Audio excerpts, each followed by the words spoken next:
Welcome back, Baseball Town fans. Here at America's Classic Ballpark, your R-Phils have taken 2 of the 6-game set here as we're on game number 3. That's back-to-back wins over the number 1 team in the Eastern League as they start off this second half 2-0 electric here at FirstEnergy Stadium, and looking forward to continuing here tonight at FirstEnergy Stadium. A beautiful day, a little bit on the warmer side. 87 degrees right now, just a slight breeze, 9 miles an hour, pushing left to right. So I don't think it's very impactful. It's coming in the stadium, if anything, but we'll see as the sun begins to set a little bit later tonight. It'll be Randy Vasquez, the righty, versus the lefty Ethan Lindau for today's contest. Now, back-to-back games for the R-Phils. The starters have gone 7 innings and have been what really held the Fightin' Phils together. Yesterday, a little bit more offense than we saw on Tuesday night, but still only 4 runs on 7 hits. So looking for some bats to explode here, and Ethan Lindau to try to keep us in this contest. A quality start for him if he can get us through. If not, we'll have a little bit more wiggle room in the bullpen today, since we've really only used a couple pitchers so far in this series, and that has given us a little bit more option later in the game as we get ready to take on game number 3 of the 6-game set and number 72 of 138 this season. Quite a number of roster moves in the organization today, as Ali Castillo went up to Lehigh Valley, and Josh Ockamy also got the promotion with Derek Hall joining the Philadelphia Phillies. They needed a first baseman up in AAA, and obviously Josh well deserves that honor after having a big 3-hit game yesterday and getting on base all 4 times. So we'll send the lefty first baseman up there. And to help fill our staff, we've called up Phillies number 4 prospect, Johann Rojas. He'll be getting the start out in left field today and leading off. And we've also signed and added utility player infielder A.J. Graffinino. He was just released by the Orioles system 2 days ago, and we picked him up very quickly. So we'll talk a little bit more of that and all things baseball as your R-Phils take the field. Somerset comes out of the dugout, and we're going to throw it down for the singing of the national anthem.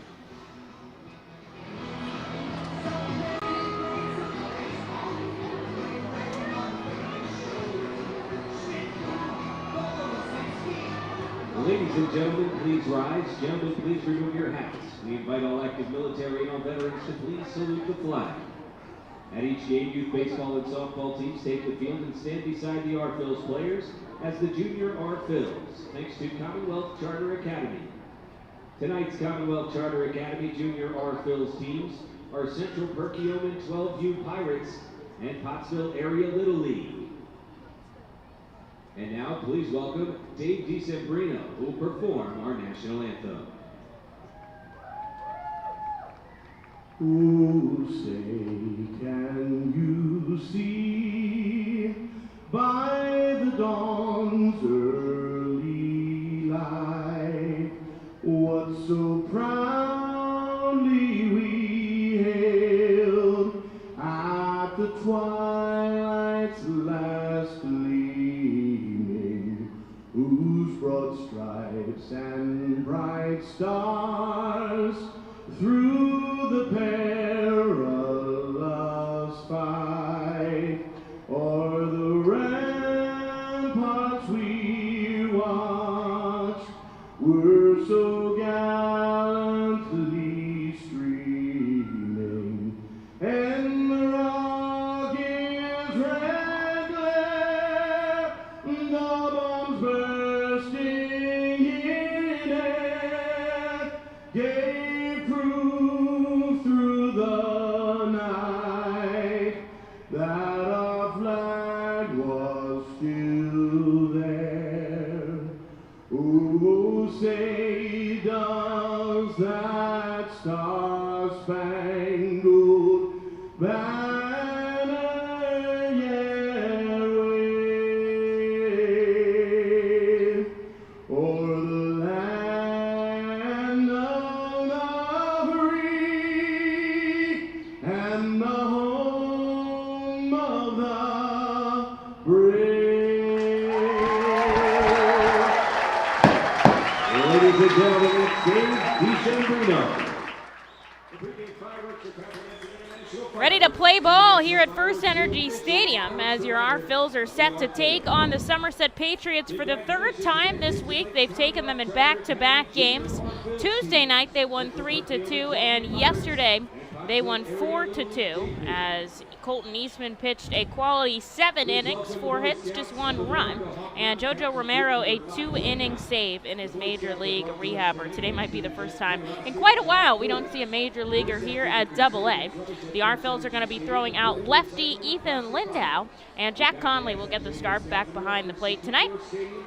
Johann Rojas in his AA debut will take over in left field, Simone Muzziotti in center, and Jalen Ortiz in right. That's a hell of an outfield. Yeah, absolutely. And I'm excited to see how Rojas fits in here, especially because we've seen the amount of balls that have traveled high and far so far in the series that have just grazed the back of the wall and going into the corner. So it's definitely tough to play it off the bounce and off the wall down there in the corner. So I'm interested to see how he responds to that. But this is certainly an exciting day for him. Excited to see how he contributes here, especially considering we had a couple of our own guys get called up earlier today. I think, there's a lot of things to focus on here. Rojas is more of a true center fielder, which in that position requires you to cover the most ground. And that's crucial for somebody like Rojas because speed is really his number one tool. The man has 33 stolen bases and 34 attempts this season. So speed is really his true testament. And as you said, Alexis, we've seen a lot of balls being pulled down the left field line, especially with Lindau on the mound. You're going to see a lot of righties up at the plate, and a lot of balls are coming over there. And I think Rojas is going to nab a few. And that's the kind of thing that you won't see in the box score. You might see F7, you might see L7, but it's not going to be, a ball he might catch a ball that could have easily dropped in and nobody would blame him. We've talked about that with Ortiz a little bit, and that's the kind of thing we're going to try to give you some good color on here today. Over at third base, Wendell Rijo, Jonathan Guzman, and Kevin Vicuña, the middle infielders, and Aldrim Corridor is going to get the start at first base. I think he and Vito Freisha are going to be over there a little bit with Josh Ockamy getting called up as Ethan sends the first pitch down at 7:05 here, and it's fouled back by Anthony Volpe, who's getting the leading spot today, as he always does. Corridor's played first a couple times so far this season as Lindau comes above the letters. The count moves 1-1. This is Corridor's fourth start at first. Anthony Volpe leading things off. Takes a check swing, but he doesn't go around. It's Brian DeBrouwer who's back behind the plate tonight. Ray Valero shifting to third, and the crew chief Evan Johnson is over at first. 2 balls and a strike here to Volpe, who yesterday had a single and was hit by a pitch. Lefty Lindau hits the inside corner, and the count evens 2-2. Going back to Rojas, this is really going to be a good game, as you said, with Lindau on the mound. A lot of balls are going to get carried out that way. Show that you can make those plays and make an impact at AA as you did. High heat. Lindau gets a strikeout to the Yankees' #1 prospect, and he sets him down for the first out of this contest. And now here's Elijah Dunham with 1 away. I agree. This is kind of a, AA, they always say, is the big step, and that's kind of the make or break series where if you pop off like Ryan Howard did, or a couple of other guys, Derek Hall, that's kind of going to be the moment for you, and I think we're going to see a lot out of Rojas. This is lined into right, racing over and diving forward is Ortiz, but it comes out of his glove. Here's the relay throw to second, but they don't get the tag. And you know what? Got to give credit to Ortiz there. We talked about covering a lot of ground. He certainly did. Yes, he was able to get the ball close, but even to get as far as he did was impressive. Yeah, I think if Simone Muzziotti was shaded just a little bit to his left, he would have had a better chance to make a play on that ball. But, he was playing kind of a little bit to the left of the second base bag, so it wasn't exactly, convenient for him to try and lay out and get that. Ortiz definitely had the better angle, and, right on cue there, he covered a lot of ground, and he almost got it out at second base, but not meant to be. Elijah Dunham with a double here and 1 out. Dunham had a home run in the contest yesterday. Here is Jason Rosario as he takes the first pitch ball. Already starting to set up for the fireworks show out in left field. Right now it's 7 o'clock. Those probably won't go off until 10. And that's how much work they're going to put into this show. 4 straight days of fireworks, too. I know. We've got a lot with the 4th of July celebrations coming up at the end of the week. Lindau's going to look back at second. Now he'll come home the 1-0. This is fly ball into left. Here's the first play for Johann Rojas, and he makes the catch. And there is out number 2, and it's too shallow for Dunham to advance. And you know what? Nice just to get the first one out of the way. You take a little deep breath out there. Definitely, and he'll at least catch the shade rather quickly here. That's true. Yeah, we've seen Jalen Ortiz in right field shade his eyes even before the ball gets hit with the glove up above his sunglasses. So it's definitely a lot tougher in right field than it is for left. In FirstEnergy Stadium, the sun sets beyond down the third baseline. So Alexis is noting how the shadows will come across from left to right first, and that might give Rojas a little extra hand here. We haven't seen too many balls misplayed in the sun, but you're right, a lot of the guys using their gloves, got the sunglasses and the eye black out there to help them roll. Here's Blake Perkins with a runner in scoring position. He takes a first pitch ball from the lefty Lindau. Looks back at the runner on second. Now he comes home and misses inside 2-0. Dunham has 22 stolen bases on the season. Wendell Rijo playing pretty close to third, especially with the righty bat here in Perkins. Ethan, the lefty, does have his back to him.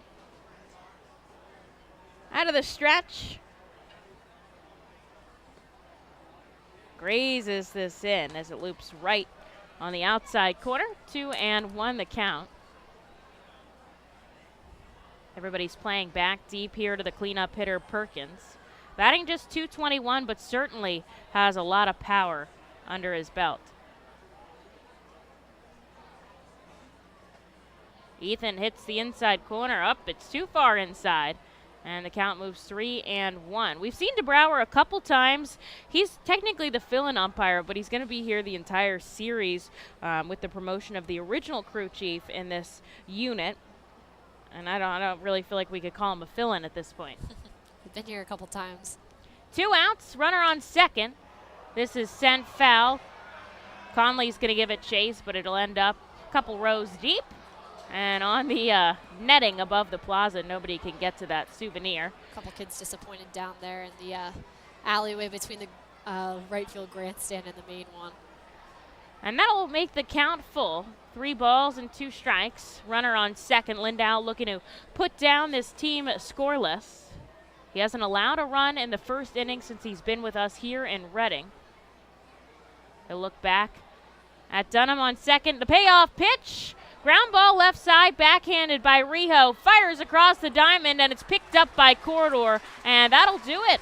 A long throw across for Wendell Rijo, but he gets the job done, and Somerset strands a runner on scoreless. Into the bottom of the first we go. We'll be back in just a moment here at America's Classic Ballpark.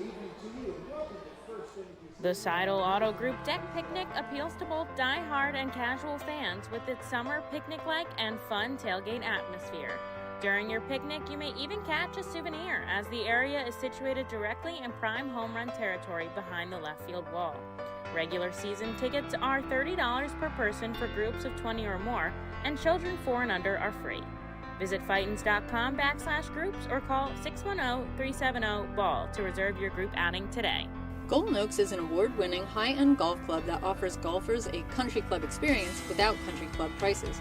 With 5 sets of tees, golfers of every skill level will enjoy their game. Golden Oaks has Bogey's Pub, a beautiful pro shop, driving range, and learning center that will make any visit complete. Golden Oaks Golf Club is the perfect venue for private events and golf outings. Visit us for our newly opened golf simulators, complete with its own bar area and Bogey's Pub menu items available. You can stay in our beautifully restored 1850s farmhouse and then play our award-winning championship golf course. Each room includes full amenities, cable television, and quaint rustic decor. While on the premises, visit Bogey's Pub for lunch, dinner, or a relaxing beverage. We're ready to serve you here at Golden Oaks and look forward to the 2022 season.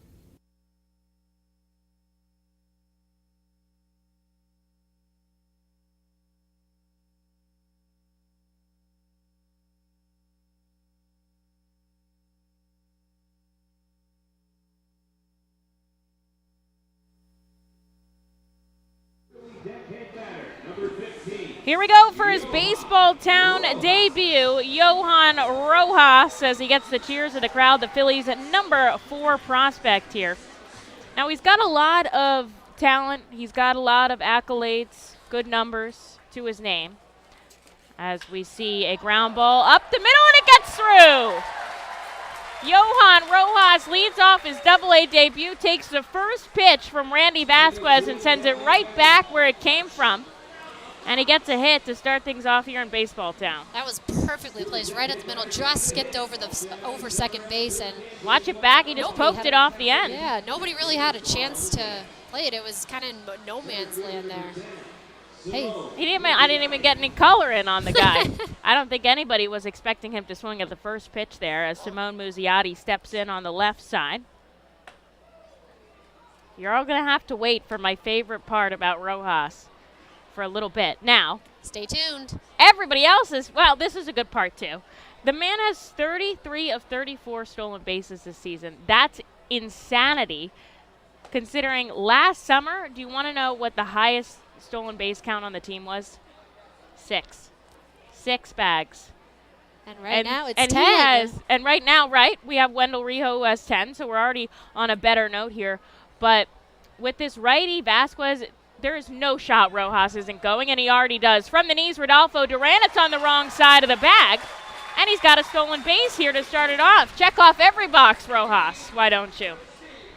So he gets himself into scoring position, and he breaks up the double play ball. And Simone Muzziotti up at the plate. He's not wasting any time here making his impact felt on this game. That was a ball into Muzziotti as well. And I would not be surprised if he took off for 3 sometime soon. Now, we saw Wendell yesterday take both second and third, and it put him in the perfect spot for Chris Sharp's sacrifice fly. Now, if you don't take those extra bags, that's just a fly out, runner doesn't move, and the inning ends without a run. This is how you manufacture runs. We're talking about a guy who gets on base any way he can and gets himself into scoring position. You don't always have to be the guy that gets doubles, that launches home runs. Yes, that's fun. Yeah, maybe it's cooler. But if you can get yourself into scoring position, that works as well. As Muzziotti takes 3 balls and a strike. The lefty grounds this on the right side. First baseman flips it to the pitcher, and that'll send Rojas to third. So a runner 90 feet from home plate as the R-Phils try to get on the board first. There's just 1 out. And here's the DH, Vito Friscia. Now, I know a lot of people are asking about Logan O'Hoppe, and it is not my place to share the information about Logan. So I apologize that I don't have any updates on him as of now. I just wanted to be transparent with you guys. I'm not the person that gets to share that information. So here's Vito Friscia as he takes a ball on the outside part of the plate. Rodolfo Duran, a former Fightin, is going to have to work very hard back there because there have been a couple instances where Rojas has stolen home before. We didn't even get to go on the defensive positions. This is moving so fast. The infield comes in. A big leg kick from the righty Vasquez. It's below the knees. At third, Max Burt. Anthony Volpe remaining at shortstop. Bastidas and Bell on the right side of the infield. Elijah Dunham in left. Blake Perkins in center. And Jason Rosario over at right. And as I said before, that's Rodolfo Duran, the former Fightin, back behind the plate. With the infield playing in, Volpe's able to dive for it. And he'll send it over to first to now Vito Friscia, and that kind of changes things with 2 outs here. Rojas still at third base, and here is Jalen Ortiz. I think now that, the team's reliable getting on base guy, Josh Ockamy, now that he's been called up, we kind of need someone on the R-Phils to get on base any way possible, and Rojas is already showing, even though he just got called up from high A, that he can be that guy. I know, so happy for Josh Ockamy. He's worked My heart is so happy for him, but we're going to miss him here. Jalen takes the first pitch strike. Looking forward to seeing if he's playing for the Iron Pigs today. Jalen sends this sky high into right. Rosario chasing it in, and he's able to find it and make the catch. So the Fightin' Phils get a runner to third, but they're not able to bring him home. So we end up into the second scoreless here at FirstEnergy Stadium.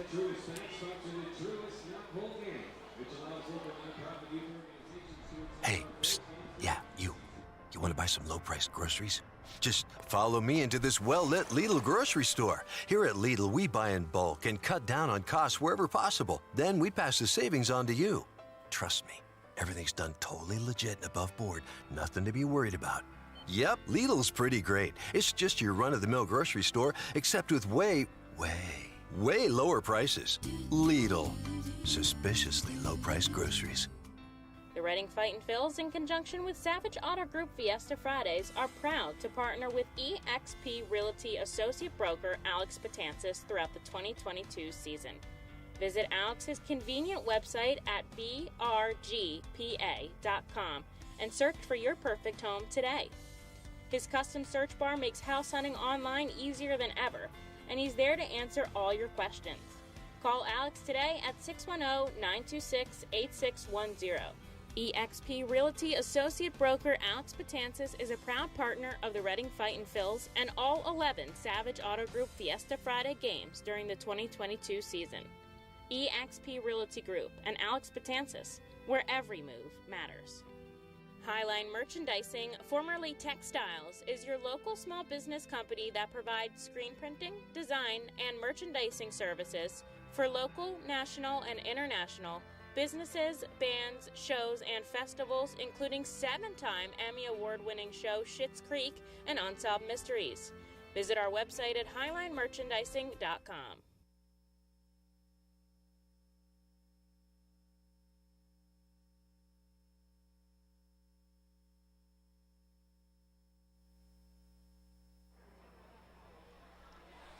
Jesus Bastidas will lead off the top of the second inning for Somerset, and Lindau heads back out to the mound for another inning of work for our Phils. His first pitch is down low for ball one.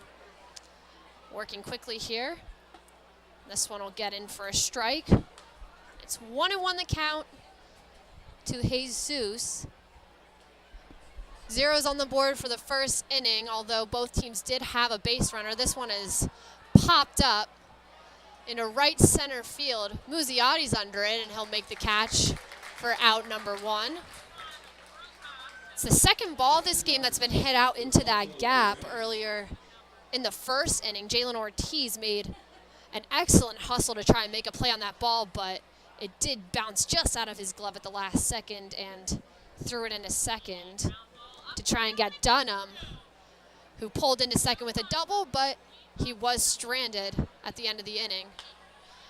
Rodolfo Duran will pull this one down the right field line, but it'll slice into the crowd and out of play. It's 0-1 the count to him. Ortiz getting a lot of action out there on both sides of him, having to do a lot of running on either side, but we've seen him make a couple plays like that so far in this series. Lindau gets onto the rubber, and here comes the 0-1 pitch. This one is grounded foul down the third base line into the Somerset bullpen. And we'll go again, 0-2 the count to Duran. I've already seen one strikeout today so far, and that was Anthony Volpe, first batter. Swing and a miss. Second strikeout of the day for Ethan Lindau. And that'll be out number two for the second inning, as the designated hitter, Michael Beltre, will dig in. I've gotten the chance to talk to pitching coach Matt Hockenberry about the way the past two starters, Eastman and Skiro, have done, where they both had 7 innings of quality work, and I think Skiro had 3 and Eastman had 4. Lindau will ground this one to second. Vacuna is up with it, and he fires over to Aldrin Corridor for the ender here. Sure, we'll get back with Emily on what she heard from Matt Hockenberry as to our past two starters, as Reading will try and get on the board first in the bottom of the second. The Reading Fightin' Phils are proud to partner with the Berks County Mental Health and Developmental Disabilities Program. Together, we are striking out the stigma in order to raise community awareness about mental illness and the prevention of suicide. With 3 simple words, "Are you okay?" the hope is to begin a conversation to show Berks County that we care. Suicide affects and hurts everyone. But help is here, and we'll work together to help raise awareness about suicide and identify what we can do as a community to prevent it. People in need of assistance and support should call Crisis Intervention at 610-236-0530. That's 610-236-0530. Burke's Immunization Coalition works to provide leadership and education in promoting age-appropriate immunization across the lifespan for all residents of Berks County. This is a coalition comprised of local physicians, nurse practitioners, school nurses, immunization coordinators, immunization advocates, and pharmaceutical representatives working to encourage continuity of immunization through medical resources. They focus on educating both the community and the providers. For more information, please visit www.immunizeba.org and click Local Coalitions.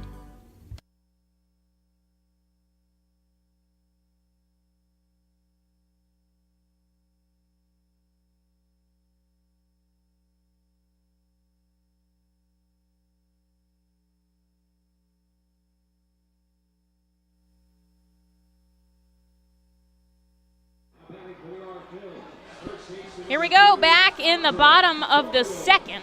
Aldrum Corridor will lead things off for the Fightin' Phils. Ethan Lindau sat him down 1-2-3. We barely had anything to say about it. I'm not mad. I ain't mad. Corridor lays down a bunt. It is perfect. Duran fires to first, but it's dropped by Chad Bell, and he's safe. In this series alone, Aldrum Corridor has had an infield single and a bunt single, and that is the most impressive thing. And all that practice is working off there for Aldrum Corridor as he starts us off with a leadoff bunt single. And guarantee you Somerset didn't see that one coming. I love that. That was awesome. The effort level is just insane with him. I mean, obviously he had the home run last night, so he is a power hitter. He can hit a ball really far, but Rijo's thinking about one too, and he bows off his finger.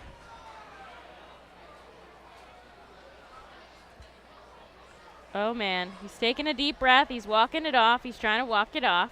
Andy's hesitating. Is he coming out? And now he's with Sean Williams. They're walking down the third base line. This is one of those things where you hold your breath.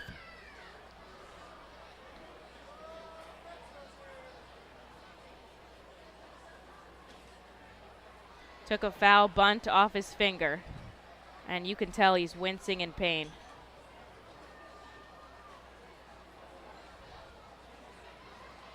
And the umpires are going to come in to discuss here, since that did clip him.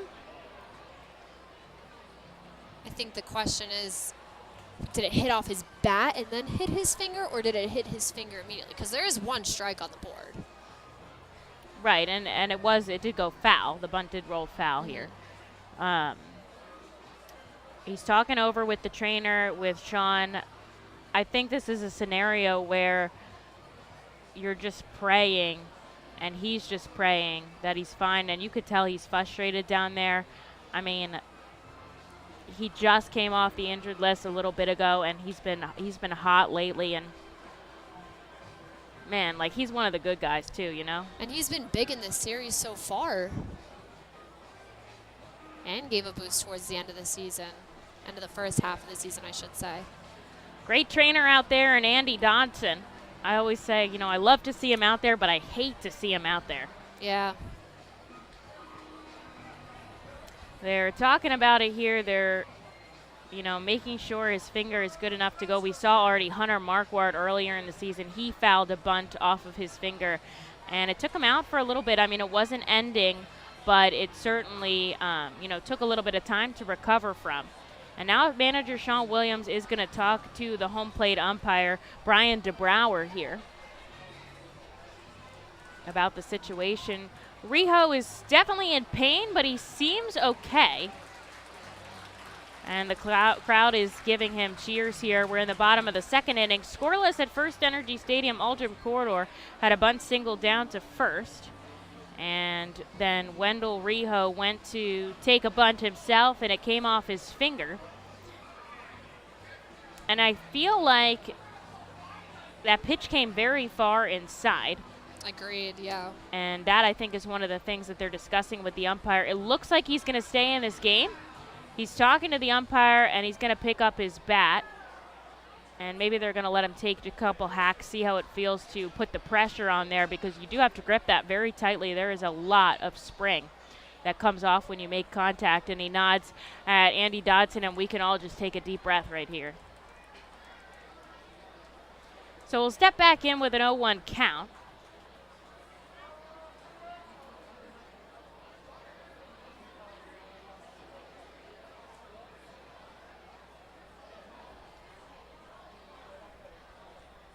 And with a runner on first and nobody out, Rijo pops this into right. And having trouble playing it as Rosario. It goes way over his head, and Wendell's going to pull up with a double. I think Corridor even took a beep before running because it seemed like your routine fly ball. And I don't know if it was the sun or if it was something else, but... And it just kept carrying. I mean, look, you could see on the replay board that Rosario came way in first. I mean, he got on his horse to try and run in to make that play, but it just kept carrying, and then he stopped and started sprinting back towards the wall, and that's when I think everybody involved knew that this was going to be a little more. You could hear somebody in the crowd say, he misplayed that. Yep. So it won't go, and that's another thing. That's not going to go in as an error, as Jack Conley sends this foul, but it'll be, you know, a chance here for the Fightin' Phils to get some damage done. They've got runners on second and third here with nobody out, and Jack Conley up at the plate here. Even a deep ball is a chance to score a run.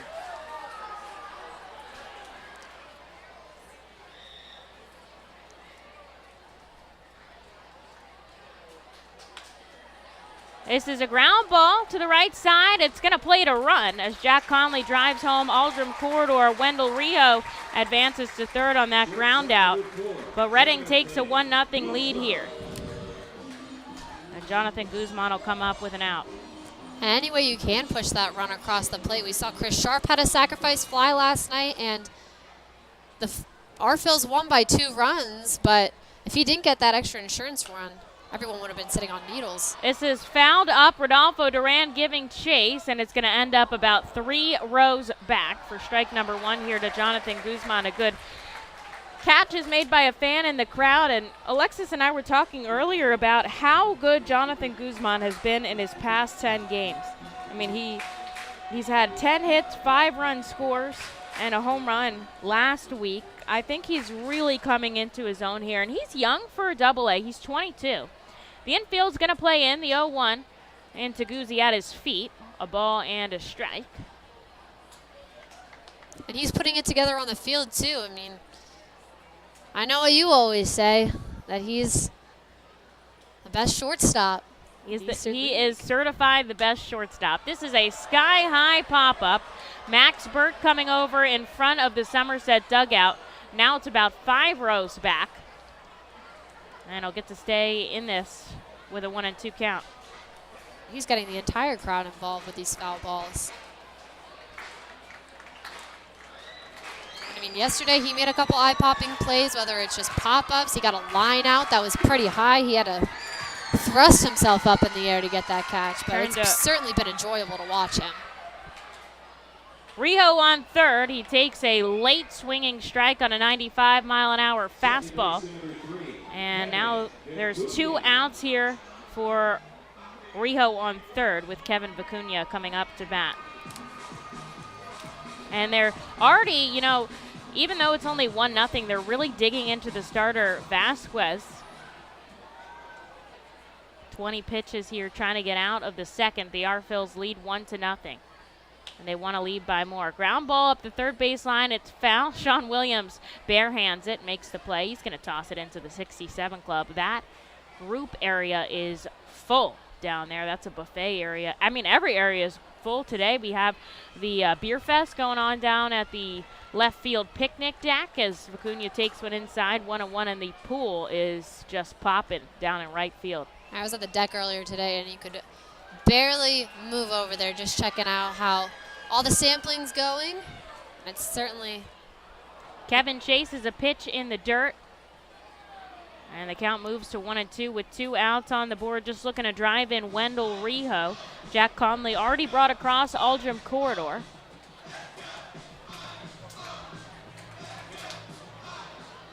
And the crowd enthusiastic in this contest. You love to see it. Especially with an early lead. Couldn't ask for more. Here's the 1-2. Kevin, another foul ball down the third base side. Sean Williams going to make the play again. With 2 outs, everybody steps back. And, of course, Wendell Rijo is going to be going on contact. And anything that gets past Rodolfo Duran, certainly he'll be on his way home.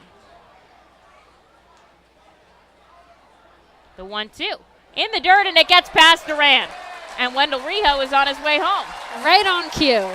Reading leads 2-0 here. It's as if we spoke it into existence. That's going to go in as a wild pitch that allowed Wendell to come home. And Kevin Vicuña try to continue this inning here. There's still 2 outs on the board. There's nobody on the base paths. And he's got a 2-2 count from the righty Randy Vasquez. Vasquez is solid, 2.75 ERA as he gets Vicuña to chase in the dirt. Back-to-back strikeouts send him out in the third, but the Fightins did some damage. 2 runs on 2 hits, and they now lead as we go into the top of the third. A little run support for Ethan Lindau here. When the Reading Fightin' Phils get hungry, we turn to our team feed partners. Special thanks to Wild Missing Family Restaurant and Bakery, Squawk Cafe, Collegeville Italian Bakery Pizzeria, Jimmy G's Railroad House, Mimo's Italian Restaurant and Pizzeria, Jersey Mike's Subs, Klinger's Uncle Sonia, and Subway for making sure the Fightin' Phils front office is never hungry on game day. Our staff enjoys delicious meals from our team feed partners, but don't take our word for it. Find out for yourself today. The Reading Fightin' Phils birthday party package is the best way to celebrate a birthday. Whether you are a youngster or an adult, there is no better birthday than a Fightin's birthday. The Fightin's Fan Birthday Package is customizable for fans of any age and starts at just $120. Base packages include 10 general admission tickets to a Fightin's home game, an autographed baseball, and a VIP reserved parking spot. Fans can also add a wide variety of experiences and options to make sure your favorite Fightin's fan's birthday is a grand slam. To enjoy a perfectly crafted 1893 from the makers of Pepsi Cola, you must first appreciate its carefully selected ingredients. A dash of cola nut extract, a hint of real sugar, a splash of sparkling water, and a generous amount of attractive spokesperson. Trust me, I'm gorgeous. Cheers to 1893 boldly blended colas, a delicious balancing act of premium ingredients from the makers of Pepsi Cola.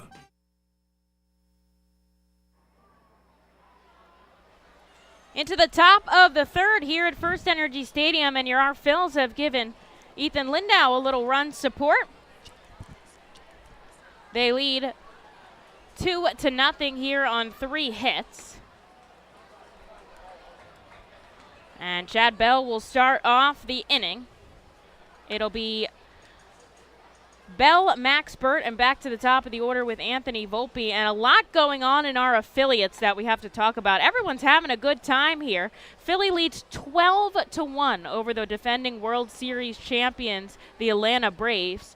And we got to talk about all that is going on there. Matt Vierling and Bryson Stott are having a day. And Derek Hall, his first big league home run, is pretty incredible. That might be his first big league hit, too. I know, we got to check the box there. 1-2 is punched into right. It's going to drop in. And that's a base hit for Chad Bell. Just the second hit of the game for the Somerset Patriots as they get a runner on to start off this frame. That was his first big league hit, is a big league home run. And that's really, really exciting for Derek Hall. A lot of former Fightins doing damage. Reese Hoskins had one as well. Alec Boehm 1 for 3, Bryson Stott 1 for 1, Matt Vierling 1 for 1. It's a good day over there. I know the Iron Pigs are having a good time with the former Fightins there as well.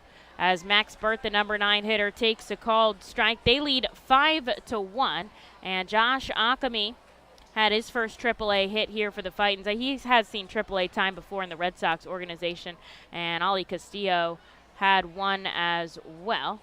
And Jorge Bonifacio had his 8th homer of the season. This is lined down the left field, and it bounces foul 0-2 now the count here to Max Burt. We've seen Burt in this series before. Yesterday he went 1 for 4 with 2 punch-outs. But he's got a runner on first and just one away. And everybody's hitting around the league, around the farm system, I should say. You love to see it. I do. Especially foreign players that have just worked their way through the system. And Derek Hall, he's been killing it at AAA so far this year and just needed an opportunity. This is golfed into center field. Muzziotti chasing in. He'll make the catch for out number 1 there. And Max Burt is retired as we go back to the top of the order here with Anthony Volpe. Yeah, Derek Hall had 20 homers in AAA. He led the International League. He was, well on his way to smoking out in AAA. And, you just kind of bide your time sometimes when there's not really a spot for you in the lineup and things happen where, they call up the next man.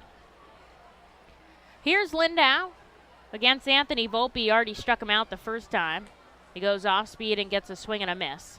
Chad Bell still out on first. He has no stolen bases in 3 attempts. Jack Conley has caught a couple runners so far this season. From behind the plate and in the outfield. That's for sure. This is a back foot slider that misses. A ball and a strike here. Ethan's had 21 innings pitched here in AA, started the season in High A Jersey Shore. Does not issue a lot of free passes, just 4 since he's been here, and about a strikeout an inning as the righty comes home. Another breaking ball makes Volpe look a little silly, and now the count moves to 1-2. Reading leads 2 runs on 3 hits. The Patriots no runs on 2 hits. They do have a base runner here in the top of the 3rd. Aldrim Corridor is holding the runner on. He's using his hand to shade the sun from his eye. Volpe gets a piece of it this time, bouncing it back into the net. He'll keep his 1-2 count. Jersey Shore trails 2-0 against Wilmington. It's only the bottom of the 4th there. They've got Dominic Pipkin out on the mound, and Clearwater no score. They're in the top of the 5th at home at Baycare Ballpark against Lakeland. The lefty Lindau looks over at first base. Here's the 1-2 to Volpe. Another foul ball back, and he stays alive. Ethan, pitch number 33 coming in there.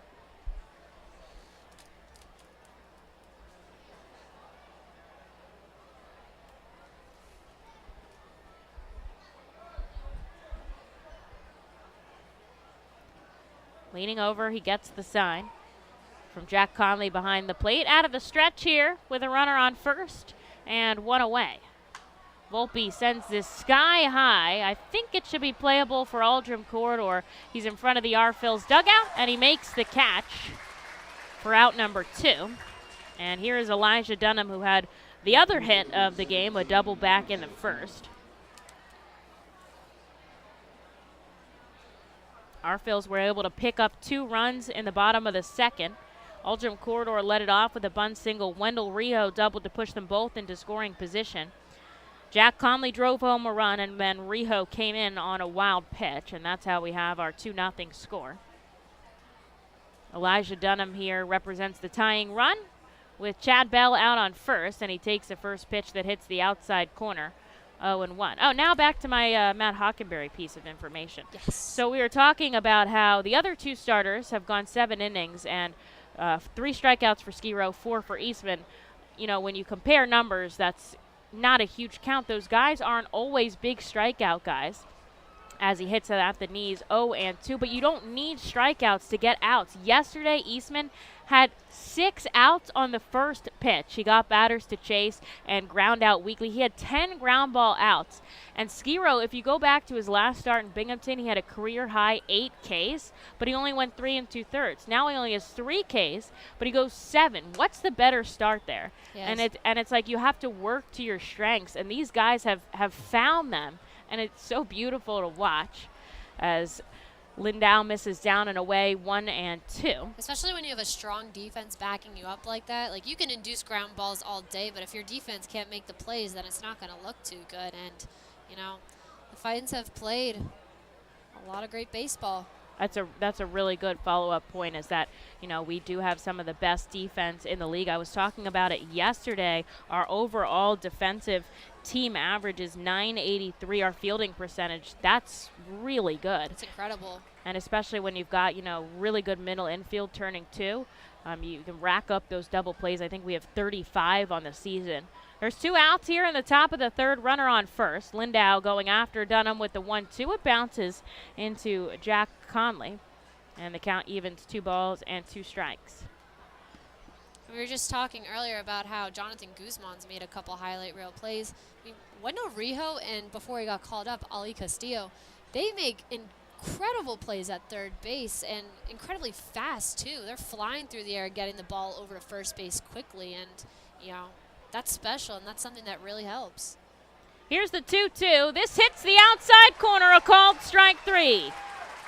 After allowing a leadoff single, Ethan Lindau remains tough, and he gets out of the inning clean. The Arphils keep their 2-0 lead. They're looking to add to it as we head into the bottom of the third here at FirstEnergy Stadium. Roof Max of West Reading is a safe, easy, proven, and affordable alternative to a complicated and expensive asphalt roof replacement. Roof Max's revolutionary new technology uses natural, plant-based bio-oil to restore shingles' flexibility and instantly add 5 years of life to a roof. And treatment is around 20% of the cost of a complete roof replacement.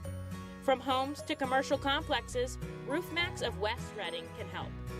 Visit GetRoofMax.com or call 610-717-3949 for more information. ROG Orthodontics is the proud official partner of the ROG Orthodontics Fightin' Phil's Kids Club. Join today at Fightins.com to get your free ROG Orthodontics Kids Club t-shirt and visit FantasticSmiles.com for more information on why ROG Orthodontics is voted #1 in Berks and Monco. ROG Orthodontics and the Fightin' Phils, 2 great hometown partners. Cornwall Manor is an active senior living community on the 190-acre wooded campus in Cornwall, Lebanon County. The community offers independence and opportunities for wellness and fitness, as well as educational and musical programs, and the peace of mind of having convenient health care on site. Cornwall Manor offers a range of residential choices from apartments to homes. Prospective residents are welcome to visit us for lunch and have a chance to learn more about the community. More information is available online at cornwallmanor.org. Cornwall Manor, celebrating over 70 years of senior living.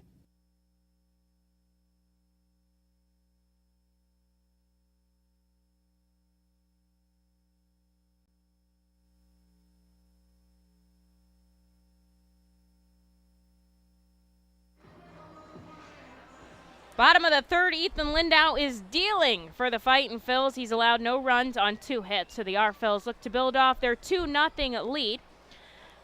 And we'll see the top of the order and Johann Rojas as he takes the first pitch strike, and then a ball in the dirt. Simone Muzziotti and Vito Friscia here. Rojas singled and stole a base his first time up. Yesterday, he had his 100th career stolen base as he flies into center field. And there is Perkins to make the catch for out number 1. And today he has his 101st. I was just going to say, maybe we'll be able to get a little bit of info in here about him. So I'd love to tell you about him. You guys would be able to know a little bit more about one of our newcomers, but he's not giving us the time of day. That's okay. We're long summer. We got plenty of time. Here's Simone Muzziotti.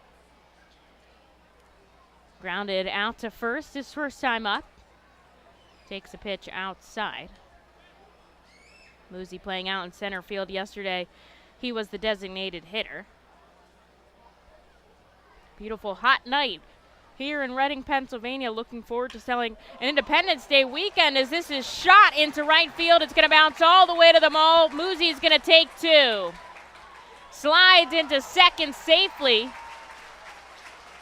And there's his first double here in Reading as he gets himself into scoring position.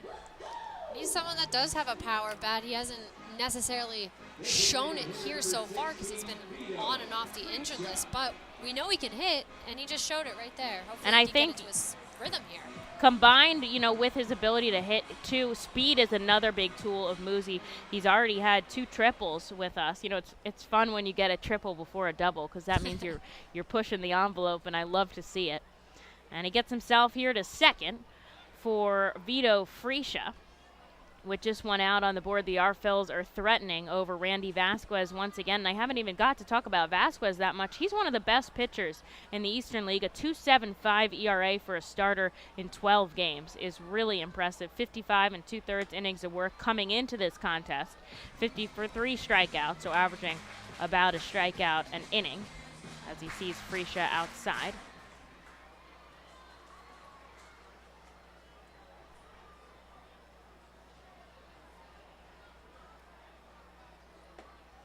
Ball's below the knees. 2-1. Definitely have to keep an eye out on our affiliates this week. And especially today with the Phillies already up 12-1. It's only in the middle of the fifth there at CBP. Those people are getting a show. Seems like everybody's hitting a home run, too. This is iced foul. Sean has to jump to get out of the way. And the count moves to 2-2. Infield, outfield, back deep. Fresia grounded out to short his first time up. And there's only one out on the board here in the bottom of the third inning. Vasquez looks back at second. Now he comes home in the dirt. Good block by Rodolfo Duran. And it's full. Fresia, another one of those guys that certainly knows how to get himself on base, a very patient hitter at the plate. You know, he says his dad always told him if it's not a pitch you're going to do damage with, lay off. Runner out at second. Here's the payoff pitch. He's going. A bullet down to third. The sliding in safely is Simone Muzziotti. Well, they get to strike him out, but they don't get to throw him out, as Simone gets himself 90 feet from home, our second stolen base of the season, Muzziotti's first. And with 2 away, here is Jalen Ortiz. We're certainly getting a performance from the R-Phils on the base paths today. Menaces out there. It's exciting to watch, too. Certainly very lively here tonight, both on the field and in the crowd, and some post-game fireworks, too. Here's Jalen as he takes a first pitch strike on a 96-mile-an-hour fastball. Oh, I owe him a coupon for yesterday. The Sheets RBI guy got an RBI yesterday. We'll see if he can do it again today with a runner on third and 2 outs.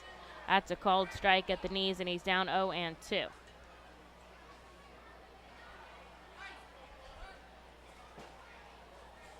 It's all about that free coupon, even for the guys who are the Sheets RBI guy. Chases a pitch in the dirt, and they get him. Strike 3, back-to-back Ks for Vasquez. Sends us out of the third. Reading strands a runner on. We go to the fourth, up 2-0.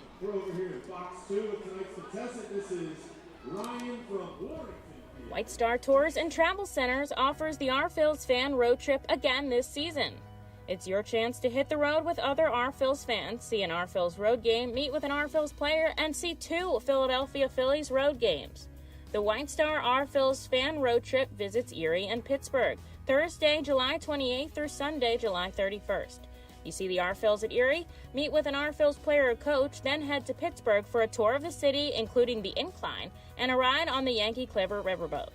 You will attend 2 Phillies games versus the Pirates on Friday and Saturday, before traveling home Sunday with a stop at the Flight 93 National Memorial. Visit the customer service booth for more info on the White Star R-Phils fan road trip to Erie and Pittsburgh. Space is very limited. Sign up today. Nursing home neglect is a serious problem.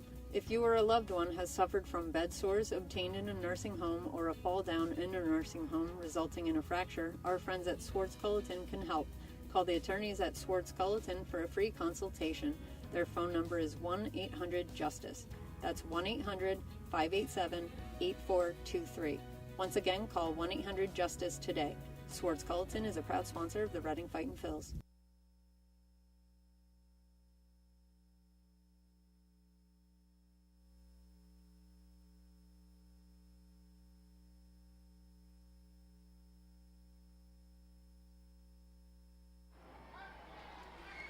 Top of the fourth here at FirstEnergy Stadium, and we got to give a big shout out to our sponsor for today's game and the post-game fireworks, Seidel Auto Group. They're located at 6125 Shillington Plaza, and they serve the entire region with quality Hyundai vehicles. Very convenient Shillington Plaza. A lot of good stuff over there. Lindau coming out for the top of the fourth. He'll see Rosario to start him off with a first pitch strike. Blake Perkins and Jesus Bastidas. Your R-Phils lead the Patriots 2-0 here. Lindau's allowed just 2 base runners as he misses outside. 1-1. And they're certainly sponsoring a great fireworks show here. The first of 4 straight nights with fireworks. Can't ask for anything better for 4th of July weekend. A foul ball that comes about 2 rows away from our booth. We were ready to break out the net here. I was ready to jump for cover. I don't know about you, Al. I've never had a foul ball in the booth before. My friend Emma has had one. Hit her water bottle. It's a little chin music action to Rosario. Holds off on his swing, 2-2. And the former Somerset broadcaster, he actually caught a foul ball in the booth, and then he called the play-by-play of him catching a foul ball. I don't think I'm that coordinated. An off-speed pitch gets Rosario swinging, and that'll do it for out number 1 here in the 4th. Strikeout number 4 for Ethan Lindau here. As we'll see, getting a little bit of everything in here, ground balls and strikeouts. We can give you the good numbers on those. So 4 total strikeouts, 2 ground outs, and 3 flyouts. Just mixing it up, keeping it interesting. Blake Perkins, one of those ground outs, over to third his first time up. He keeps the bat on his shoulder as he comes set, and then as he loads, he holds off and takes a first pitch ball. And Seidel, a good community partner. The Seidel Auto Group, always been a favorite here of the R-Phils. This is a ground ball to shortstop, pulls it once again. Guzman over to first, and they're out number 2. They encourage you to come say hi and find out about all the great services they offer. Just stroll over to Shillington if you're thinking about it. They've got a bunch of them, and they all have really cool names. Hyundai Elantra, Sonata, Kona, Santa Fe, Palisade. There's something for everyone. And you can get quality pre-owned vehicles. I have a pre-owned car. I think it's pretty cool. You'd never know. You know they clean up those cars so nice that other than the number on the odometer, you literally would never know. There's a first pitch ball to Jesus Bastidas. Lindau kicks and fires outside. 2-0. And most of them look the same as any other one, too. But yeah, outside, inside. You'd never know. Plus, they do car servicing there. So if you ever need anything done with your car, they have full service right there in Shillington. 3 straight balls here from Lindau. Not a guy that issues a lot of free passes. So trying to work his way around Jesus Bastidas, who had a fly out to center his first time up. And now he hits the strike zone, 3-1. Sun not set yet. It won't set for another probably hour. But shadows starting to come across the field from left to right, as we talked about before. This is a ground ball left side, ranging over Rijo on the run. And another 1-2-3 inning from Ethan Lindau. He stays tough with a 3-0 count, and he gets the job done. On to the bottom half. Reading leads 2-0.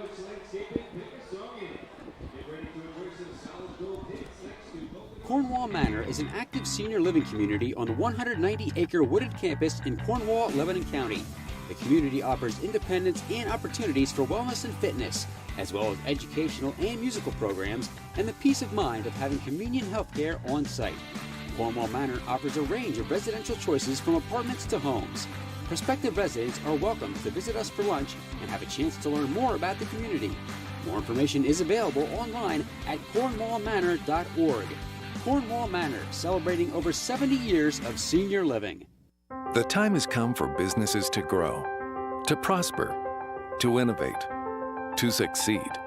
Tompkins Vist Bank continues to be a leading lender to companies in southeastern Pennsylvania. We make decisions locally and invest locally so local businesses can thrive. Call a business advisor today and see how we can help your business grow. Tompkins Vist Bank, locally focused, a world of possibilities. Member FDIC, Equal Housing Lender.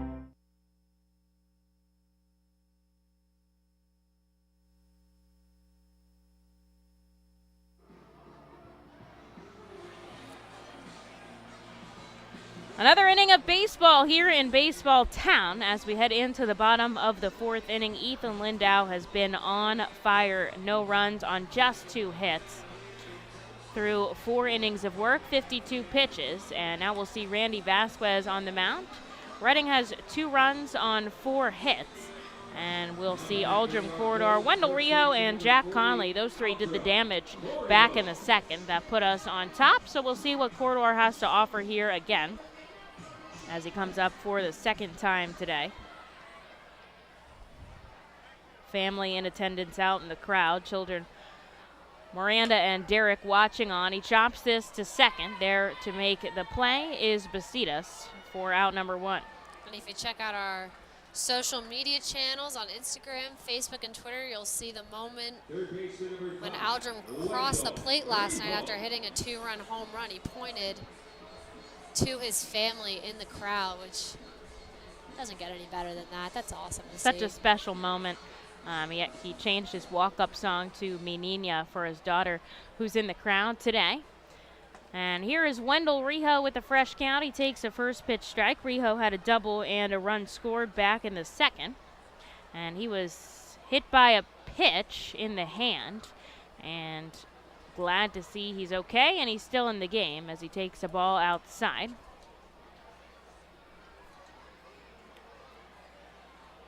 Waiting on deck is Jack Conley. Rijo pops this foul sharply into the stands. The count moves to 1-2.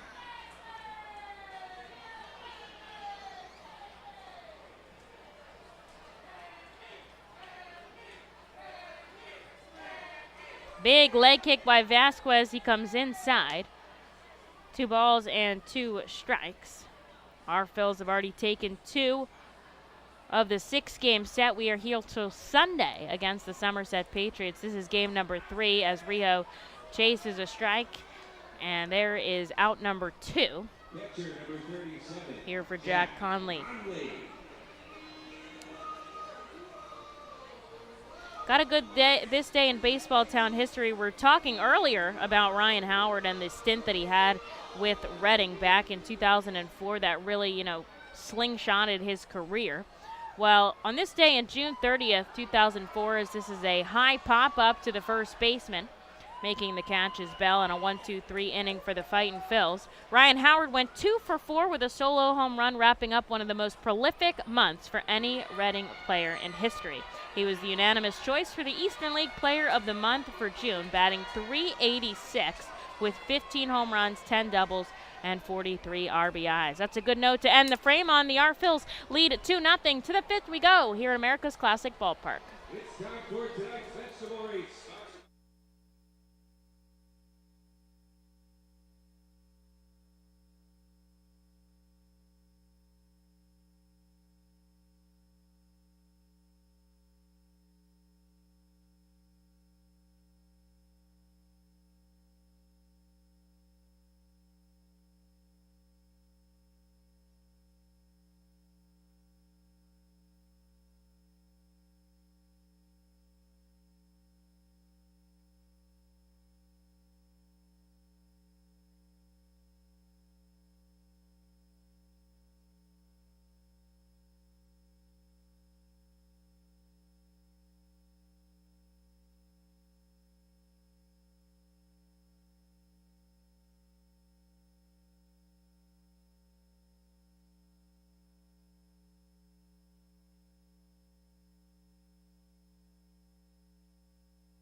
Ethan Lindau out for another inning of work as Rodolfo Duran fouls one back off to start his at-bat, followed by Michael Beltre and Chad Bell. The R-Phils lead 2-0 here in the top of the 5th inning at America's Classic Ballpark, and it's kind of turned into a little pitcher's duel. Randy Vasquez had that little blip in the 2nd inning that allowed the R-Phils to get on top, but he's settled in a little bit, and Lindau has been just throwing gas here.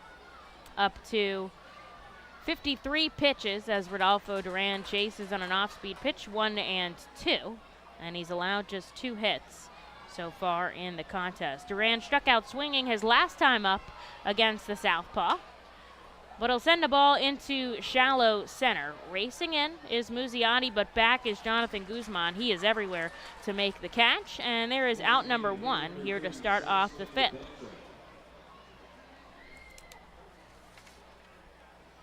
Ethan really featuring a fastball and a changeup with 2 other breaking balls, curve and slider. And we've seen him work his way through his pitches here as he gets through the 2nd time of the order. Michael Beltre grounded to second his first time up, batting just above the Mendoza line at 206. And he takes the first pitch ball a little bit low. Beltre takes a called strike. The switch hitter is going to bat from the right side today. 3 switch hitters. Yeah, I was just going to say, they've got a couple switch hitters on their roster. Talked about yesterday how crazy it is to be able to do that. Of course, we have Salgazzo who can do that. Michael Beltre fouls this back into the net behind home plate. Lindau deals a slow roller back to the pitcher. He's going to pick it up, fire it to first. And there's 2. All those PFPs really paying off the pitcher's fielding practice as he gets the out. And on to Chad Bell with 2 away. From the beginning of warm-ups, Sean always starts them off with that, and then they shag balls in the outfield. Certainly taking batting practice. Certainly helps with your defense there. Pitcher picks up the out. And Bell takes the first pitch strike. Bell has 1 of the 2 hits for the Patriots today, a single back in the 3rd. The R-Phils lead 2-0 here in the top of the 5th. Lefties do bat a little bit better against the lefty Ethan Lindau. And Bell is slated in that lefty batter's box. He chases the pitch outside, and the count moves to 1-2. He's already had 2 1-2-3 frames. Lindau looking to do it for a 3rd time here with 2 away already. Wind has completely died down. That flag in center is hanging at the poles. The sun begins to set here at the ballpark. Here's the 1-2, and it's just above the letters. 2 balls and 2 strikes. Only right field is really still in the sun. You can see Jalen Ortiz is using his glove out there, and he's got those big sunglasses on, trying to make sure he can make the plays. 2 balls, 2 strikes, 2 outs. This is sent deep to right field. Ortiz on the run, and it's well over the wall. The lefty, a 2-hit day with a solo home run, puts the Somerset Patriots on the board, and they cut Reading's lead in half. It's now 2-1. Ball got out of here in a hurry, too. Kind of a quiet home run there for Chad Bell. It just kept carrying on Jalen Ortiz, and the crowd is booing him back. Not a lot of Yankees fans here today. And Bell having himself a day from the left side against Ethan. A home run puts Somerset on the board, but Reading still leads by 1. He's looking for out number 3. And he'll see the righty Max Burt, who he retired on a fly ball out to center his first time up.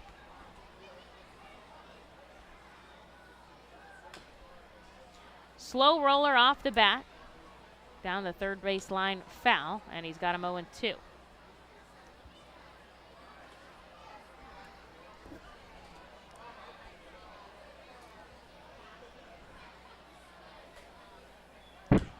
This is taken up in the infield, who's making the play. It's the first baseman, Alden Corridor. Thought for a second Ethan was going to take it himself, but that's really somebody coming in's ball instead of going out.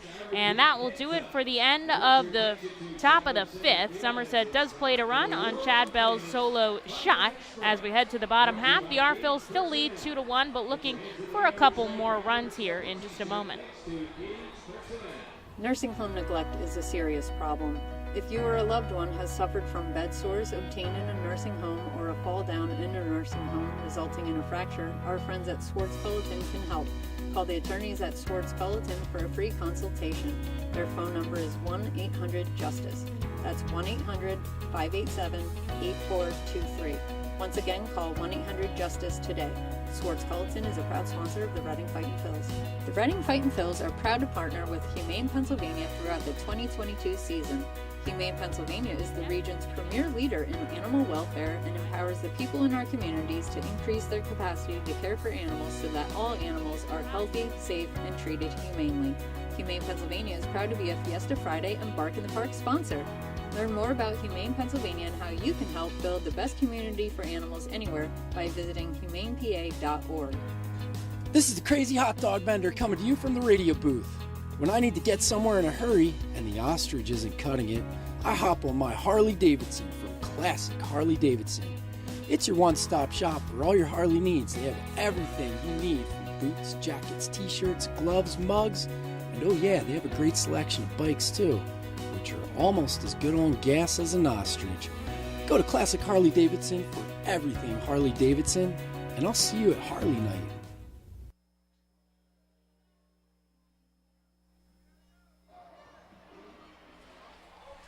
Guzzi, Vicuña, and Rojas due up here in the bottom of the 5th. Reading leads Somerset 2-1. A solo shot by Chad Bell put him on the board in the top half. So the Fightin' Phils looking to get that run back and then some here in the bottom of the 5th. Randy Vasquez still on.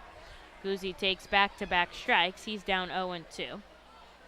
Vasquez, just 47 pitches. He's been very efficient. He's allowed 2 runs on 4 hits as he misses outside 1 and 2. And no free passes issued, so Reading has taken advantage of what they can get out of him. And that's how they lead here. I don't think we'll see the end of Vasquez's stint anytime soon as Guzzi takes a swinging strike to his knees. There's out number 1 here in the bottom of the 5th. Strikeout number 6 for Randy Vasquez. As Kevin Vicuña comes up for the second time today, another strikeout victim from Vasquez.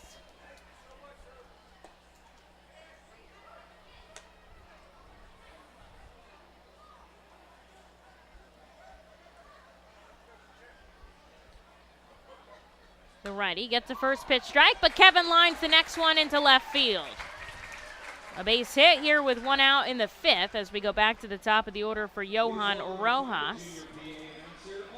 And not only is Vasquez having a good year this year, he had a great year last year. Led all of Yankees minor leaguers with a 2.52 ERA back in Single A where he spent the majority of his season. He did see some time in High A, but truly enjoying his time here in Double A as well. As he comes home to Rojas, who's 1 for 2 today in the dirt.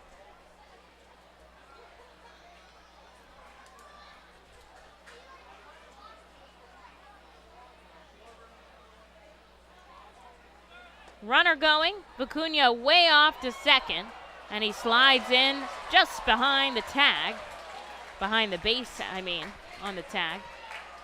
And now the manager, Dan Fiorito, is going to come out and talk to Ray Valero. They think he should have been out, but it looked like he was able to get his hand on the back part of the bag right before the tag was made. And if so, that'll be the 3rd swiped bag for the Fightin' Phils this season. Last year, I saw 2 calls overturned. This year, I haven't seen any, and the umpires have been very stringent on their decision. And, of course, Fiorito is not going to get the answer he's looking for, and he'll head back to the dugout. That was an interesting play, going to the backside of the bag under the tag, just eluding it at the last second. And so that breaks up the double play. It puts a runner in scoring position here. And all this extra base running is what's allowed the Fightin' Phils to take a 2-1 lead as Rojas takes a ball below the knees, 2-1. Just one out here in the bottom of the 5th. Vicuña now out on second. Rojas keeps the bat on his shoulder, moving it ever so slightly. Vasquez deals below the knees, 3-1. In High A Jersey Shore, Rojas batted .230 with 61 hits, 12 doubles, 2 triples, 3 home runs, and 22 RBIs. Righty out of the stretch, looks back at second. Now he'll come home with a 3-1, and it's ball 4 way outside. And that's going to put 2 on the base pass here with just 1 out for Simone Muzziotti. Now back to what I was saying in the first inning about Rojas. Love his hitting, love his speed. What gets me is he played 70 of 71 games for High A Jersey Shore. I don't even know they allowed them to do that anymore, you know? Like, that's how amazing that is. That's you play every day but one? That's incredible. And even like some of the everyday guys we've seen here at Reading, like Josh Ockavy started almost every single game at first base. Logan O'Hoppe almost every single game behind the plate. But of course, everybody, needs an off day. If you're in a slump, an off day can sort of sometimes, allow you to clear your brain mentally and start fresh. Rojas hasn't even needed that. He's been in there every single day, and I think impressive, especially with how young he is, too. Right. He's getting that everyday practice, and that's what helps you up at the plate. We're seeing a meeting at the mound right now as the home plate umpire trying to break it up. The pitching coach, Gerardo Casadiego, heading back into the dugout. The Fightin' Phils are threatening here in the bottom of the 5th. They lead 2-1. They want to lead by a little more as Simone Muzziotti comes up with Kevin Vicuña on second and Johann Rojas on first. Both of these guys, all 3 of these guys, are very quick on the base paths. Crowd is really getting rowdy right now. Pitch comes inside. And they quiet down just in time for Simone Muzziotti to focus. Muzzi had a double and a stolen base in his last time up back in the 3rd.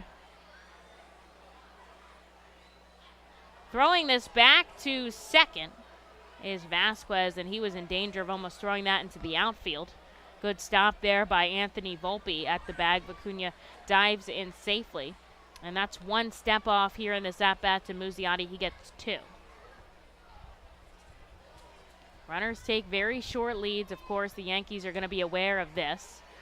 Pitch hits the inside corner. Good frame by Rodolfo Duran. And the count moves to 1-1. Manager Sean Williams is ready to wave his team around third. He's in that squatting position facing the outfield, waiting for a ball to drop in. Just 1 out on the board in the bottom of the 5th inning. Vasquez has traffic on the base paths. And time is called by Muzzi. He's going to step out. Nobody warming up for Somerset, so they're going to trust Vasquez in this situation. And nobody warming up for Reading either, so hopefully that means we'll see Lindau in for the 6th. Vasquez looks back, now he comes home. Duran really tried hard to frame that. It came outside and he pulled it tight back in. And that's one of those things that DeBrouwer's looking for as he calls ball 2. Applaud Duran for the effort there, but they try to make that inconspicuous. 2 on, 1 out, bottom of the 5th. Runners going. Throwing to third is Duran, and Vicuña is tagged out. They both went, though, so Rojas taking second. Second stolen base in the contest here. And now there's 2 outs on the board as the count moves to 3-1 on Simone Muzziotti. Good throw by Rodolfo back behind the plate.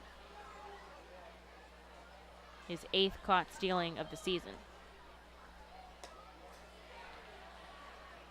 And there's ball 4 to Muzziotti, so back-to-back walks issued by Randy Vasquez.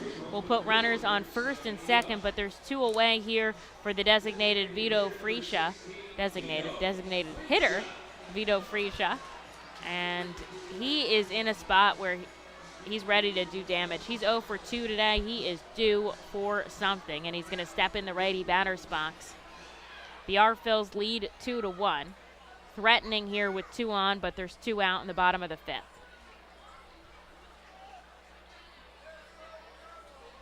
Time is called. It's a pitch clock violation. The first we've seen in quite a while here at FirstEnergy Stadium as DeBrouwer catches Vasquez taking too long. Vito Friescha is going to get an automatic ball. Vasquez looks back. Friescha slices this into left, but it's foul. And the count moves 1-1. With runners on, a pitcher has 18 seconds to begin his motion home. And if he doesn't, then he gets an automatic ball. And if the batter is not ready, then he gets an automatic strike. Now, usually this falls on the pitcher, and it does here on Vasquez. And we'll keep an eye out, and of course, so will Brian DeBrouwer. That's the extra push that the batter needs to get in the box, too, because sometimes it takes a little longer. Friescha skies this into right. Chasing is Rosario. It's going to be foul. It's just, can anybody get to it? And they can't. It's in the R-Phils bullpen. And Friescha will get another opportunity with a 1-2 count. I was talking to Rijo about it earlier because they mentioned how fast Vasquez works. Now, he's been a little different out of the stretch. He's certainly a lot faster with nobody on base. But he was saying, you know, you don't really have time to think. You just have to get in, and you've got to be ready. You already have to know your strategy and know what you're going to go up against. You can't just get in and wildly hack, but you've got to get in pretty quick and know what's going on. With a game plan. 2 outs, bottom of the 5th. 2 runners on. Here's the 1-2 to Friescha. Pokes it the opposite way. It slowly rolls to Bastidas, though, and they're able to make the out at first. So Fightins get runners on the base pass, but they can't bring them home. They still lead 2-1, but on to the 6th we go here at FirstEnergy Stadium.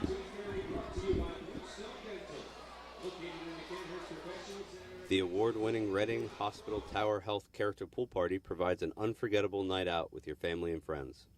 Enjoy a baseball game while swimming in the 87-degree heated pool directly behind the right field home run wall. Plus, 2.5 hours of all-you-can-eat buffet and photos and autographs with the crazy hot dog vendor and the Fightin' Phils mascot band. Regular season tickets are $31 per person for groups of 20 or more. Give us a call today at 610-370-BALL. For top-flight local jobs, go with who you know. J.P. Mascaro & Sons, a leading waste removal company. To meet today's employment and service demands brought on by the pandemic, Mascaro is upgrading its already highly competitive employee wage and benefit package for drivers, collection crew helpers, and other positions. Call 888-MASCARO, M-A-S-C-A-R-O, for details. Work for an established local family business committed to its employees. Again, call 888-MASCARO today or apply online at www.jpmascaro.com.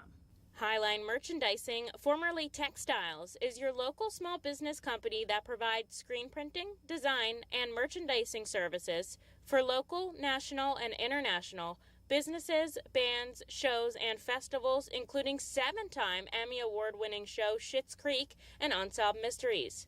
Visit our website at highlinemerchandising.com.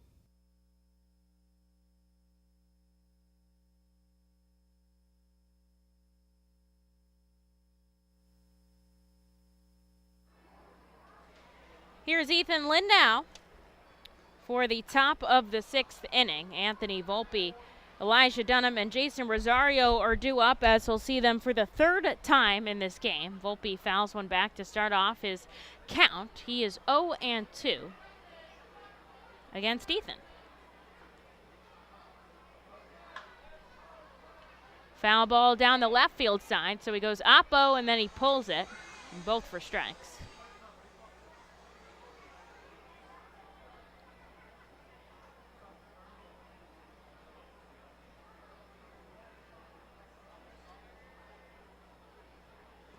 And a swing and a miss. Rojas strikes out against Ethan Lindau, and he's 0 for 3 here. The Yankees' #1 prospect as Ethan gets him again. There's out number 1 to start off the 6th, and here's Elijah Dunham. Dunham has 1 of 3 hits against Lindau so far. Chad Bell has the other 2.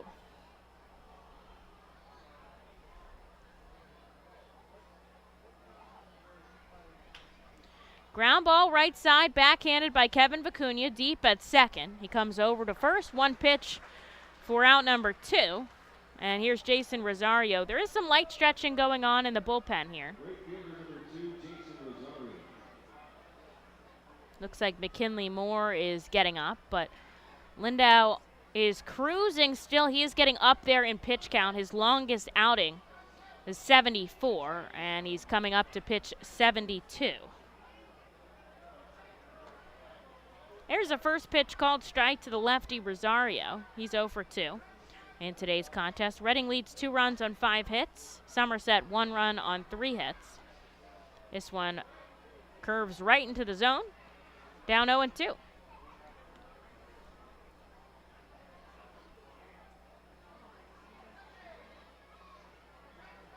The lefty kicks and fires. Ground ball deflects off his glove. He's going to chase it, and he throws it to Corridor, but not in time. He lays himself out trying to make a play. That's going to go in as a base hit. He did his very best. It took a tough bounce off him, and there's nothing you can really do about it. It's a bummer, but is what it is. As the runner gets on with 2 outs, here's Blake Perkins.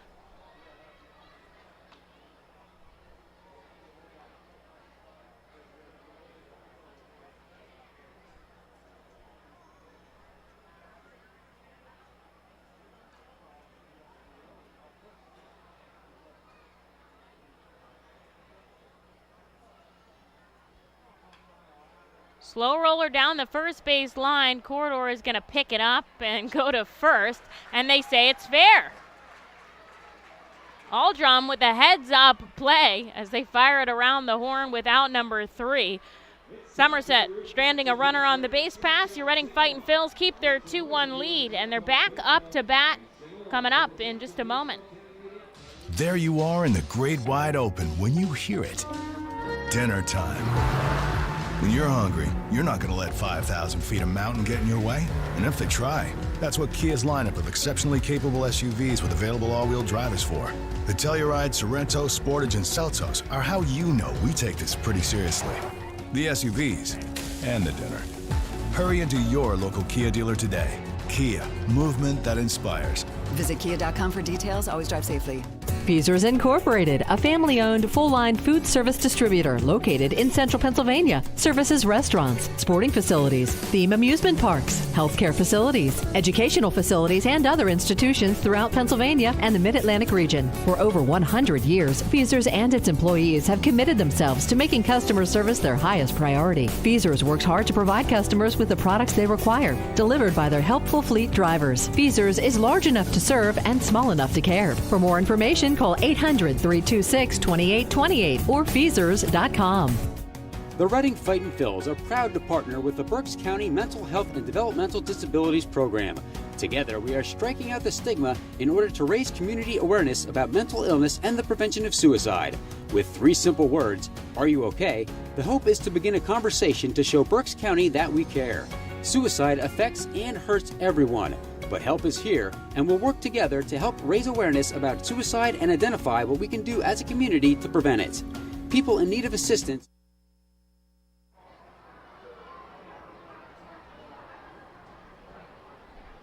Lindau gets us through 6 quality innings, and now we're on to the bottom half of the 6th as Reading leads 2-1. And Jalen Ortiz will lead things off as he takes the first pitch strike. Randy Vasquez still out, 66 pitches under his belt. There's one outside, 94 in his fastball. We have seen it reach as high as 97. Aldrum Corridor and Wendell Rijo also due up. Ortiz chases an off-speed pitch, 1-2. What a beautiful night at FirstEnergy Stadium as the sun is beginning to set here. The lights have come on, a cotton candy sky, and the mountains in the background. It's a beautiful thing. A ball and 2 strikes. Jalen goes down swinging. And there's out number 1 here to start off the 6th. Strikeout number 7 for Randy Vasquez here as Aldrum Corridor comes up.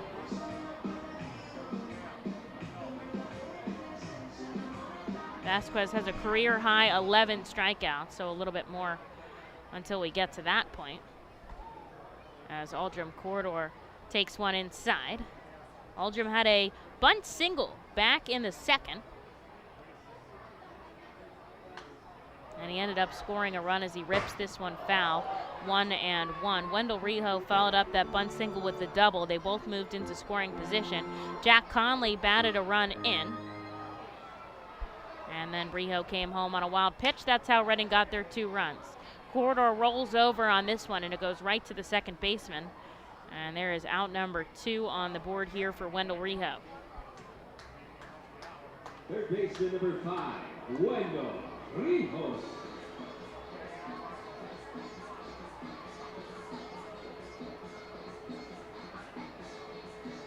Infield, outfield, back deep here to Wendell Rijo. 2 outs on the board, bottom of the 6th inning here at FirstEnergy Stadium. Vasquez gets a ground ball right to second. And that'll do it, a 1-2-3 inning. Down go the Fightins. That was just a 7-pitch inning for Randy Vasquez as he gets out of it clean. So on to the 7th we go here at FirstEnergy Stadium. Your Phils lead 2-1, and we're going to turn to the bullpen here with McKinley Moore.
The Reading Fightin' Phils make a call to the Alvernia University Golden Wolves bullpen as Ethan Lindau hands the ball over to McKinley Moore here for the top of the 7th. Another quality start for an Phils pitcher as Ethan Lindau goes 6 strong, allowing 4 hits, just 1 run. That was the home run to Chad Bell.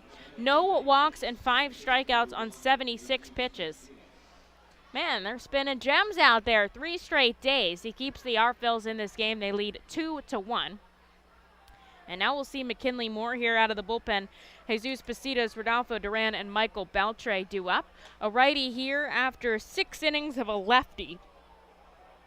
And Moore's a hard one to come out and get. Talking about how with these depth of the starters we've had lately, it's allowed the bullpen to take a bit of a beat as McKinley Moore hits Jesus Pacitas in the elbow. Does have that Evo Shield guard on. The trainer's going to come out.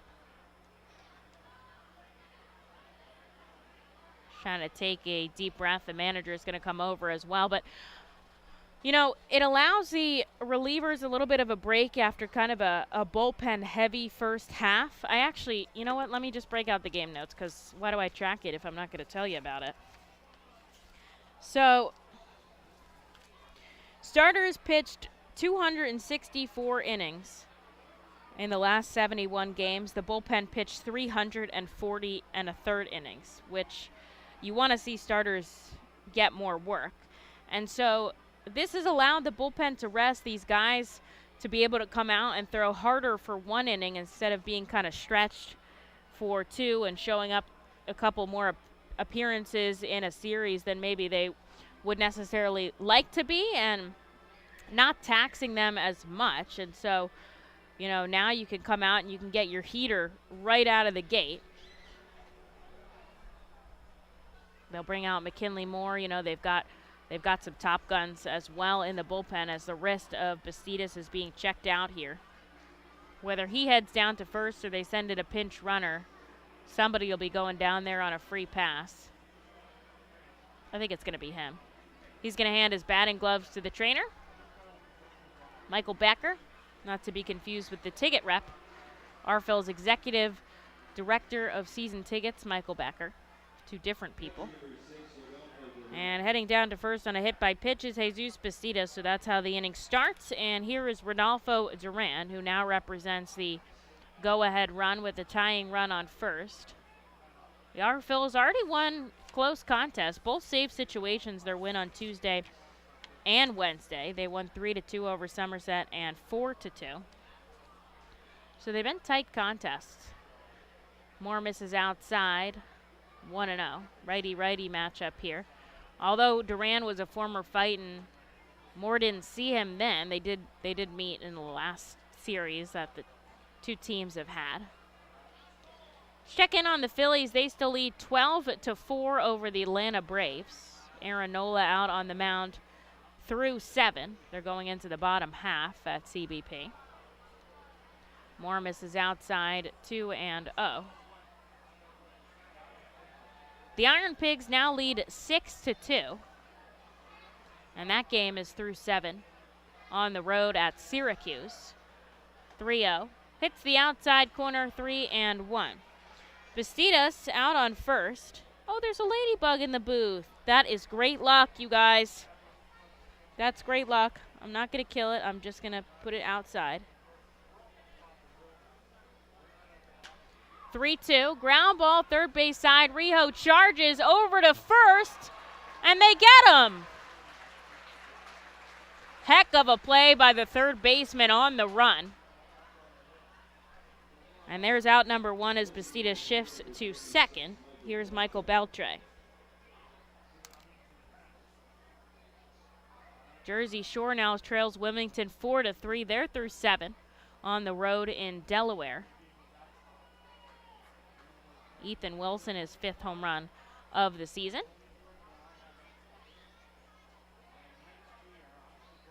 And Clearwater leads Lakeland 4-2. They're in the top of the 7th at Big Care Ballpark.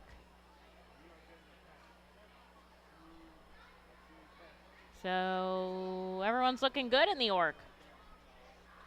McKinley Moore, a first pitch ball to the lefty, Michael Beltre. He looks back at the runner on second. Now he comes home, just missing outside. 2 balls and no strikes. Hitting 96 there with his fastball. We've seen him go as high as 101 this season. Hitting triple digits every so often.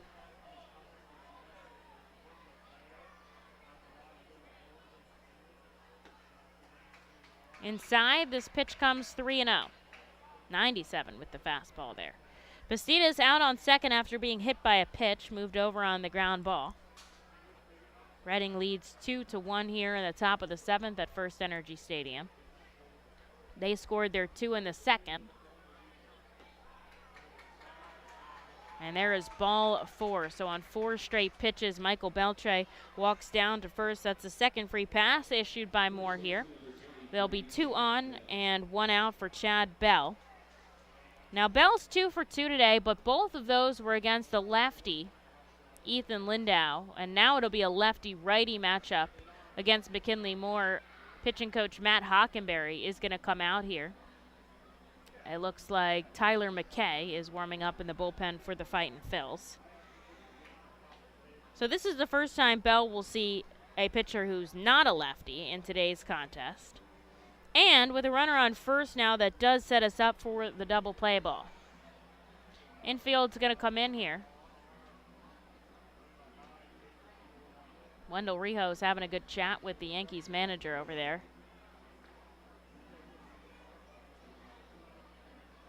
And Guzman's having a chat with Bastidas on second. I was actually talking to the two of them about this because I'm like, you're always talking to whoever is out there. They're just so friendly. And somebody like Rijo, who's been around for quite a while and has played for a couple of teams, like he just knows everybody.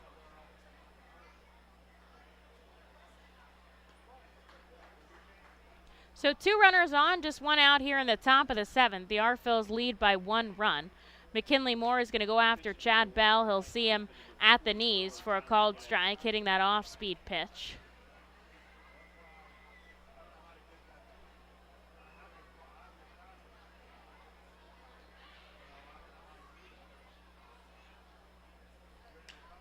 This is a fly ball into center. Muzi ranging over a couple steps. He makes the catch, and it's not deep enough for the runners to advance. So that is a huge out number 2 for McKinley Moore. And now we'll see the number 9 hitter, Max Burt, who is 0 for 2 today.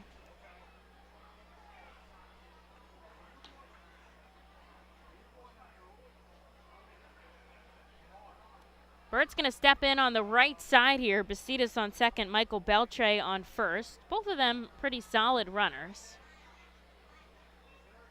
Bullpen ball allows one in the field. They'll bring it back in, and now we're ready to start play.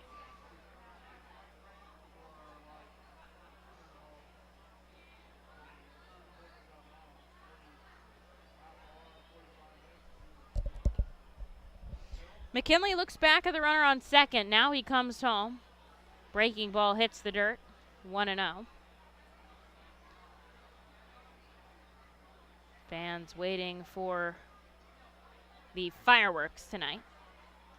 Already seen a couple on the field today.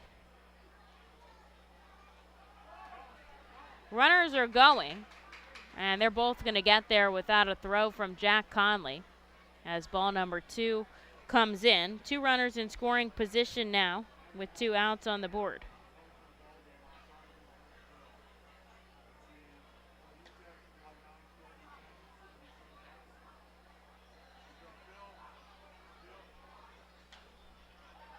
Pop up first base side. Aldrum Corridor is in foul territory as he makes the catch, and that will do it.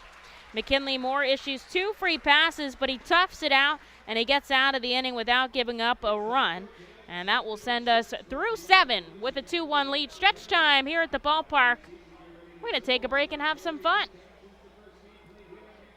The Fightin' Phils know who to call for trash and recycling services. A proven winner, JP Mascaro & Sons. The industry leader for over 50 years. Trust the familiar Mascaro Blue Elephant to provide dependable, quality service for your home or business. That's JP Mascaro & Sons, one of the top companies in its industry. Trash and recycling services for home, business, and industry. We are hiring and have open positions in Berks County. Check our website for open positions at jpmascaro.com or call 1-888-MASCARO.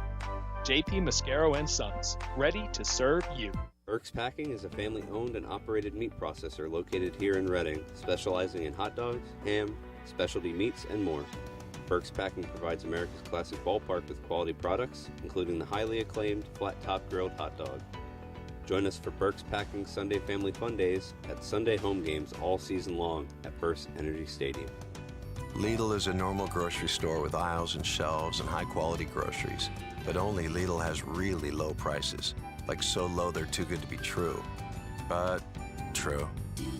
Lidl, suspiciously low-priced groceries.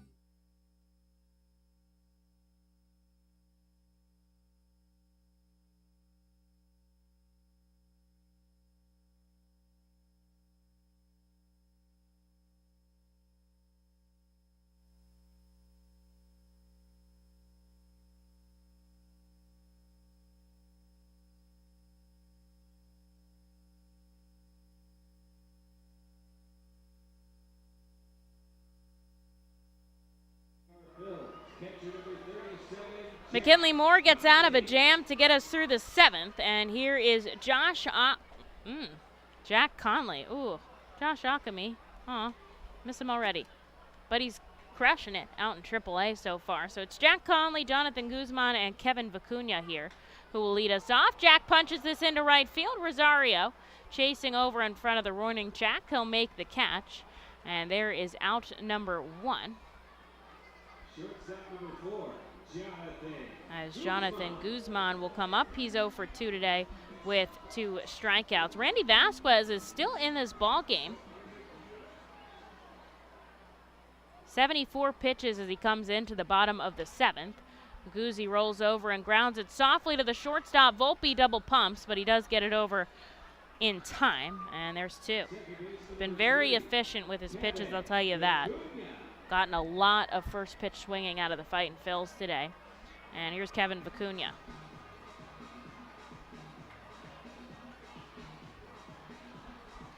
Vicuña 1 for 2, a stolen base, but was also caught stealing in today's contest. Reading leads just 2-1 in the bottom of the 7th. Would love some insurance runs here. I believe we'll see Tyler McKay in for the 8th.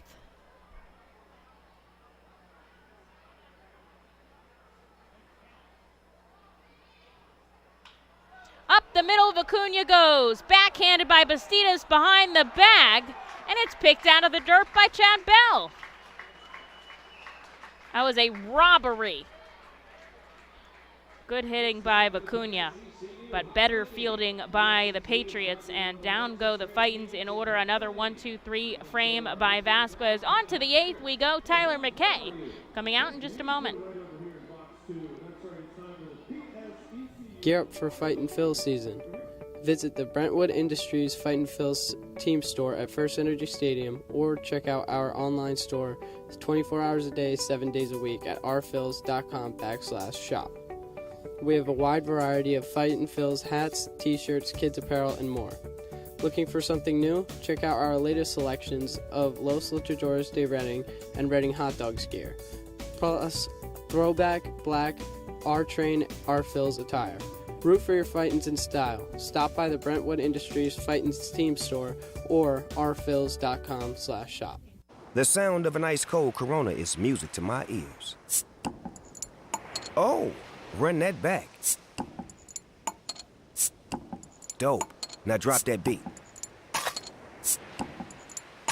And hit me with the hook, player. Hey, whatever you do with your fine life, just do you, player. Relax responsibly. Corona Extra Beer, imported by Crown Imports, Chicago, Illinois. The Fightin' Phils know who to call for trash and recycling services. A proven winner, JP Mascaro & Sons. The industry leader for over 50 years. Trust the familiar Mascaro Blue Elephant to provide dependable, quality service for your home or business. That's JP Mascaro & Sons, one of the top companies in its industry. Trash and recycling services for home, business, and industry. We are hiring and have open positions in Berks County. Check our website for open positions at jpmascaro.com or call 1-888-MASCARO. JP Mascaro & Sons, ready to serve you.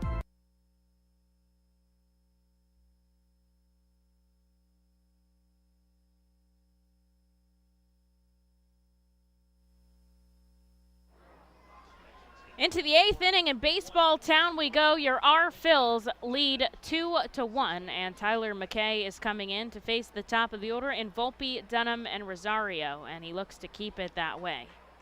As Anthony Volpe takes a first pitch strike, he's 0 for 3 today. First time seeing somebody not named Ethan Lindau. But Tyler McKay is very, very solid pitcher after being called up from Jersey Shore just a little bit ago. 4 of 5 appearances he's had here in baseball town were scoreless. His last outing, 2 innings of work, just gave up 2 hits, no runs, and 1 strikeout. As he misses outside, here's the 1-1. Volpe takes a 93-mile-an-hour fastball for a swinging strike. Down 1-2.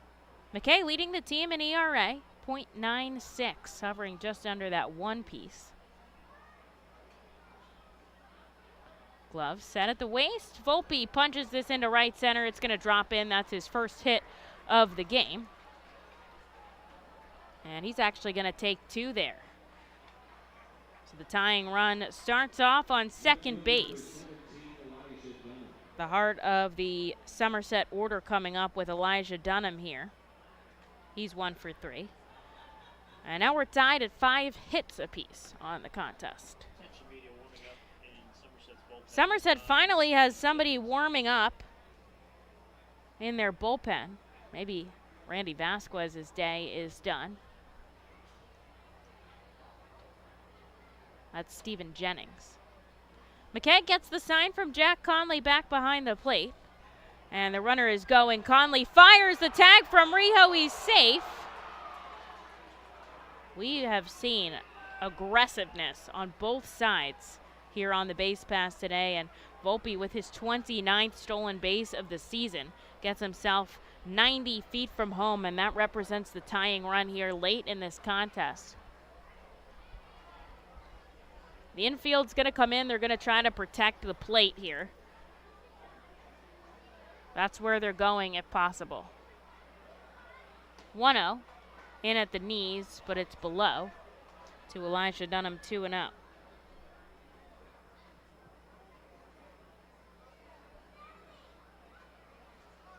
Wind is picking up a little bit, blowing slightly out to center field. Dunham takes this into right, and this should be enough for a sacrifice fly. Jalen Ortiz fires this home, and it's not.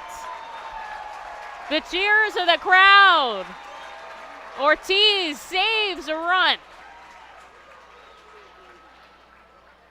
Man, what a play by the right fielder. Dominating out there. And here is Jason Rosario with one away. And that runner's still on third, so the infield's going to stay in. Rosario 1 for 3. As he steps up into the lefty batter's box, McKay gets a pop-up, and it gets past Jonathan Guzman, and this will tie the game to a blooper. Off the bat of Rosario. Makes it 2-2.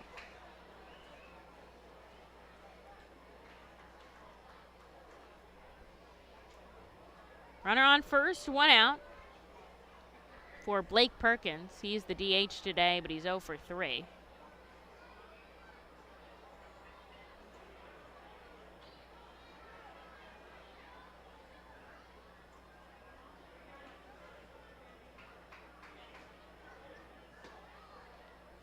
This hits the inside corner, and he starts him off with a strike. Shall we go around and see how everyone else is doing? Sure. The Phillies still lead 12-0. They're in the top of the 8th. At Citizens Bank Park, Lehigh Valley still leads 6-2. Zach Warren, a former Fightin, on the mound. As McKay throws this over to first, sliding back in safely is Rosario. Now they've got the go-ahead runner on first.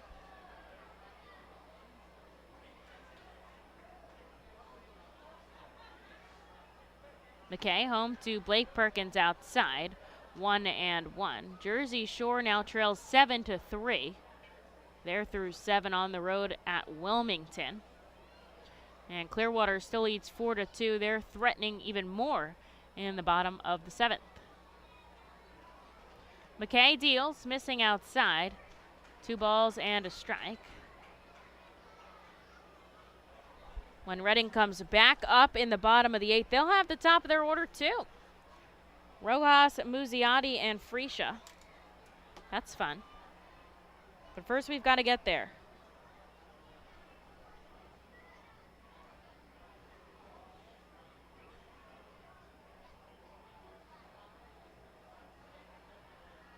Runner on first, 1 away. A ball and 2 strikes here to Blake Perkins. Righty-lefty matchup. And he checks his swing, but he goes around. They point him and they punch him, and there's out number 2.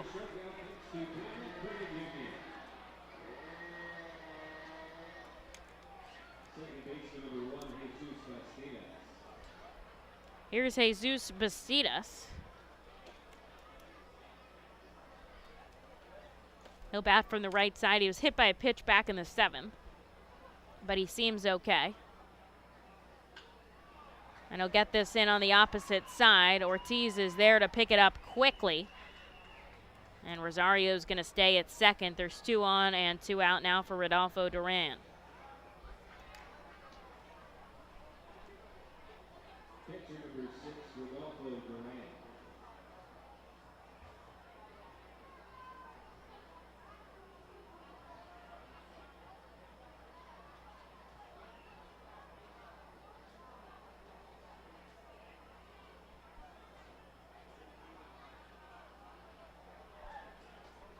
Duran 0 for 3 today. He's got them all over the place. A strikeout, a pop-up, and a ground ball. Trying to think of another way you could get out. Takes the first pitch strike here. Tyler McKay trying to get out of this inning without any more damage as we're all tied up at 2 apiece. A foul ball back by Duran makes the count 0-2.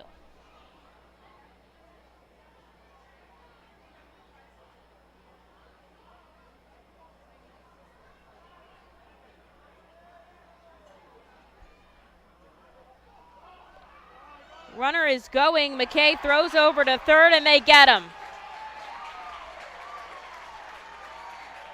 McKay paying very good attention to his runners on the base pass, and he doesn't even have to get the batter. He gets the runner, but Somerset puts some damage on the board. We are tied up at 2 apiece. To the bottom of the 8th we go, but our Phils will have the top of their lineup in just one moment. K Pool and Spa offers a variety of expert services for both in and above ground pools and hot tubs. They provide the service for Pool Pavilion at the FirstEnergy Stadium and keep it clean and maintained throughout the entire season. Based in Reading, Pennsylvania, they've been family owned and operated for 40 years. Turn to K Pool and Spa for the best value and professional service. International Fireworks is the official fireworks provider for the R-Phils. International Fireworks shoots all 33 fireworks shows throughout the R-Phil season, including 6 Mega Blast fireworks shows. International Fireworks also provides the pregame fireworks after the national anthem at each game. International Fireworks has a retail store in nearby Douglasville, Pennsylvania, where you can purchase all of your fireworks. Visit fireworksrus.com for more information about the International Fireworks retail store in Douglasville. Thanks again to International Fireworks, the official fireworks provider of the R-Phils. Looking for the place to have the ultimate family fun at the Fightin' Phils game? Look no further than Capital Blue Cross Funland. Capital Blue Cross Funland features the most exciting games and entertainment at the ballpark, including speed pitch, mini golf, ring toss and peach basket toss, mascot autograph booth, a bounce house, and the incredible giant inflatable slide. Bring your family to all the fun at their next R-Phils game at Capital Blue Cross Funland.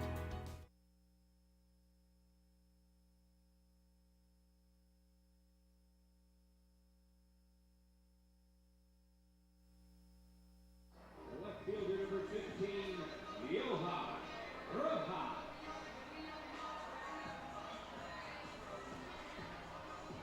Somerset was able to plate a run in the top of the 8th, so we are knotted up at 2 apiece.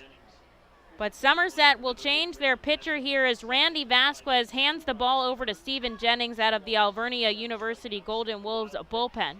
It'll be Johann Rojas, Simone Muzziotti, and Vito Friscia who are due up as Rojas takes a first pitch strike.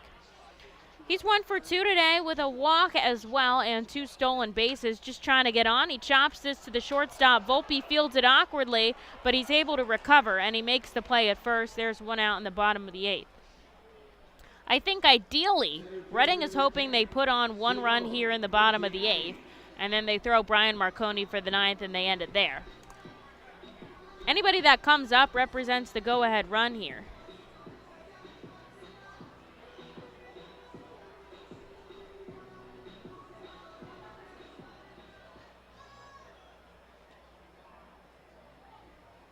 From the left side, here is Muzi, also 1 for 2 with a walk.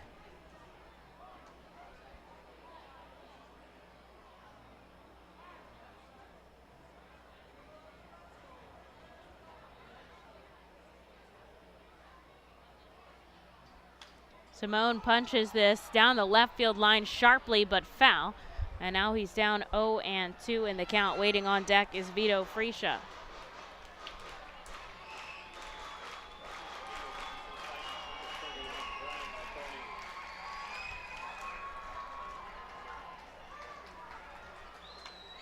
Muzziotti again rips this foul, moving it over just a little bit every foul ball, and hopefully it'll get fair.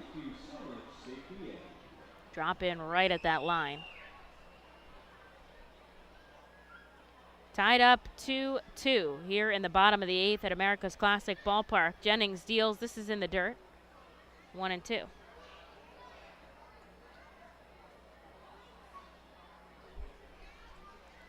Vasquez, a quality start for the Somerset Patriots. 7 innings, 5 hits, 2 runs. Moosey takes it back.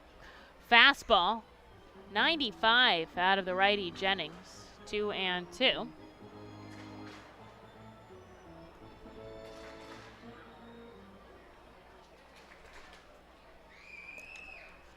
Steve comes set at his chest. Moosey lines it right into the glove of Bacidas. He doesn't even have to take a step. There's out number 2.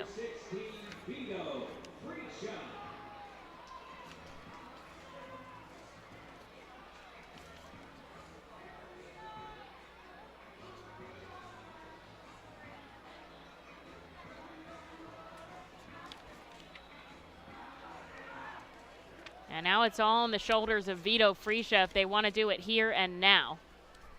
Before the top of the 9th inning. There's 2 outs, but he represents the go-ahead run here at the plate. He's 0 for 3. Looking for his first hit of the game. Jennings once a part of the Pirates system. Was a top prospect there before being claimed off of waivers by the Yankees in 2021. Was committed to play at the University of Mississippi, but then drafted in the 2nd round back in 2017. Freesia breaks his bat up the middle. Volpe ranging over.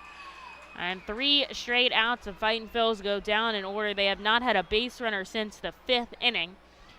And now we'll come into the 9th here. Of course, the Fightins are the home team, so they'll have the bottom half. Brian Marconi's going to have to keep it tied at 2 if the R-Phils want to walk it off. You can add a delicious all-you-can-eat buffet to any Reading Fightin' Phils game ticket for only $19. No need to visit the concession stand. You can add a 2.5-hour all-you-can-eat buffet to any ticket. This selection includes barbecue chicken, barbecue sandwiches, cheeseburgers, hamburgers, hot dogs, mac and cheese, corn, pasta salad, baked beans, potato salad, chips, fruit, cookies, and all Pepsi products. Call the Fightins at 610-370-BALL, order online at Fightins.com, or visit the Weidenhammer ticket office at FirstEnergy Stadium. Unlike any other area in FirstEnergy Stadium, the Savage 61 dugout suite puts you in the closest seat to the action on field, located just feet away from the diamond on the first base side. With covered seating, abilities in motion accessible seating, and the most unique view around, your group will thank you over and over again for this one-of-a-kind experience. Tickets for the dugout suite start at $25 and include options to add food and drink packages. The Reading Fightin' Phils are proud to partner with Mao Beer and Stockertown Beverage throughout the 2022 season. Mao Beer and Mao's Cinco Estrellas Lager, which is available in the Stadium Plaza Bar, has 128 amazing years of brewing history. Make sure to pick up Mao Beer and Mao's Cinco Estrellas Lager at FirstEnergy Stadium at our Plaza Bar throughout the 2022 season and through our partner in Stockertown Beverage. Mao Beer will be on site for all of our Fiesta Friday games with samplings of their amazing Cinco Estrellas Lager. Mao Beer is a proud partner of the Reading Fightin' Phils and all Fiesta Friday celebration games. Mao Beer, the 5-star taste and quintessential beer from Madrid. Please drink responsibly.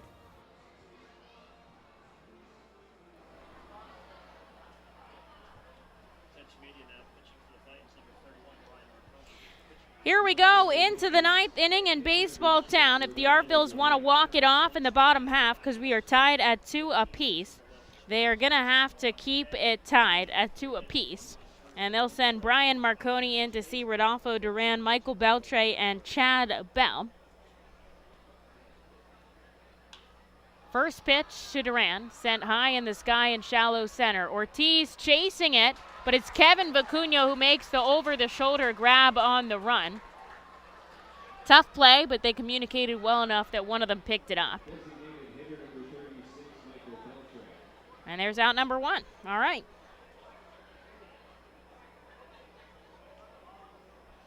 Here's Michael Beltre. He's 0 for 2 with a walk in today's contest.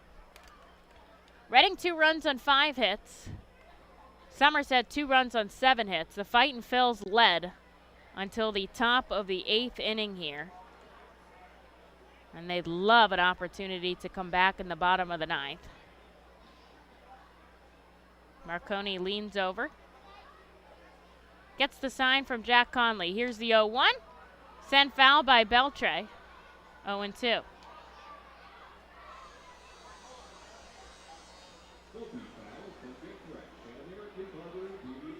Infield, outfield, back deep. Baseball under the lights here on a Thursday at America's Classic Ballpark.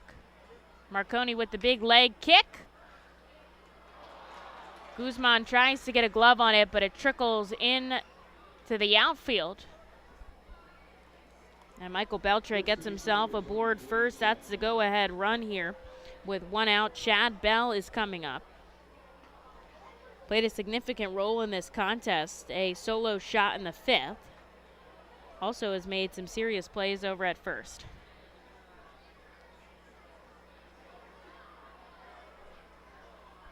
From the left side is Bell, so a lefty-lefty matchup here.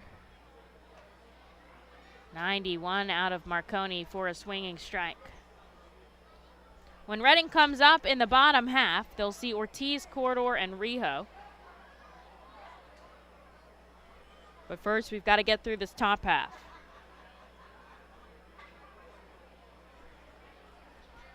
Leg kick, slow roller off the bat. It's foul, trickling up to first. They're going to get a fresh baseball here. But that's strike number 2. Looks like Somerset is going to bring somebody out for the bottom of the 9th. Try to close this out. Beltre shuffles off the bag at first. He's already had 1 stolen base today. Marconi kicks. This is a line drive that gets into center field. Muzziotti fires it over to third. Advancing to second is Beltre. There's 2 on and just 1 out here for the number 9 hitter, Max Burt. Burt is 0 for 3 today. All balls in the air, though. Marconi wants a ball on the ground. He'll see a righty, though, before going back to the top of the order.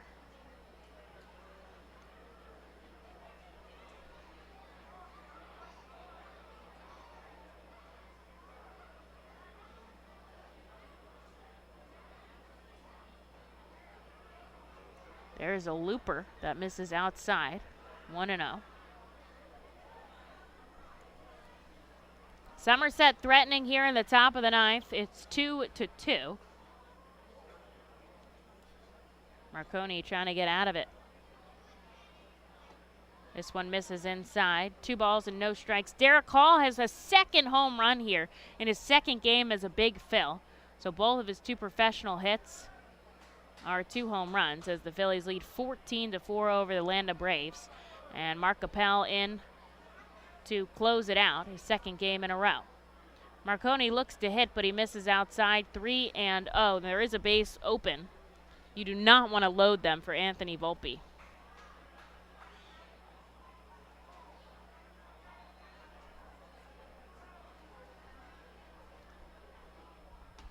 Rio misses ball 4, and he loads him for Anthony Volpe.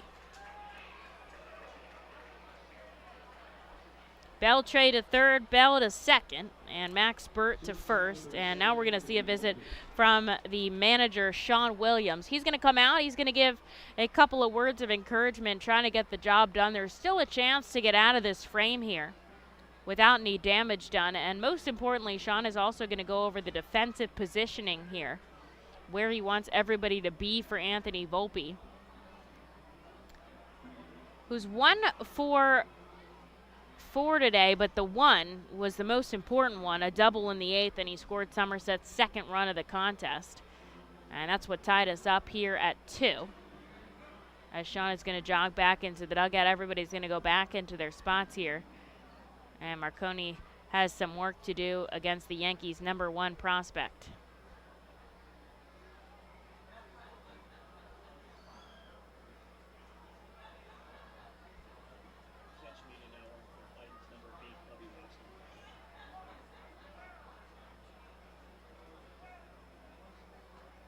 A big leg kick by Bryan.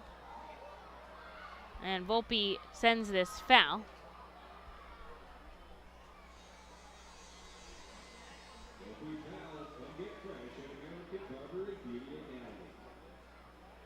Marconi leans over, gets the sign here from Jack Conley. Kicks and fires. This is outside. 1-1. Beltre at third, Bell at second, Burt at first. Middle infield is playing straight up. Corner infielders are playing about a step or two in. 1-1 outside, 2-1. There's no place to put Volpe here, and the game is tied at 2 apiece.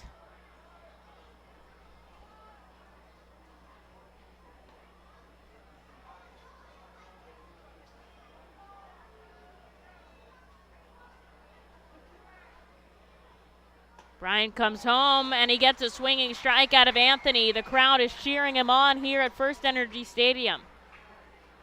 Trying to get out number 2 on the board. Here in the top of the 9th with the bases loaded and a tie ball game.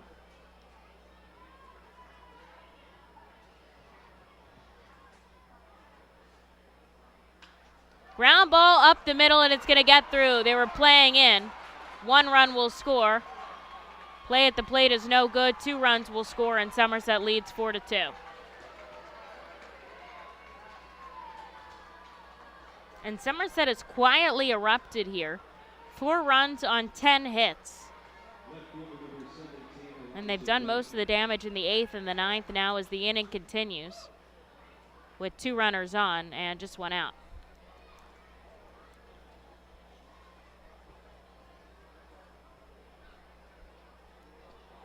That's 3 hits and a walk. That has given Somerset the advantage here, and now Marconi will go after Elijah Dunham.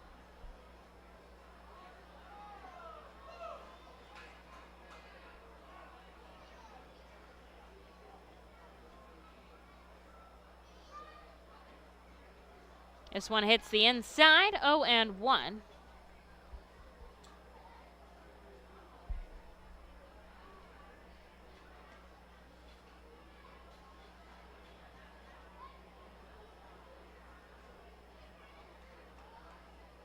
Marconi kicks and fires, missing. 1-1. 1 out here, top of the 9th. Somerset now leads 4-2. Got to get out here and try to come back in the bottom half.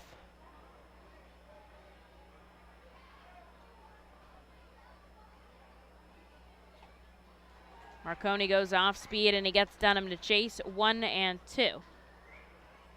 Elijah 1 for 4 in this contest. He had Somerset's first hit of the game back in the 1st inning.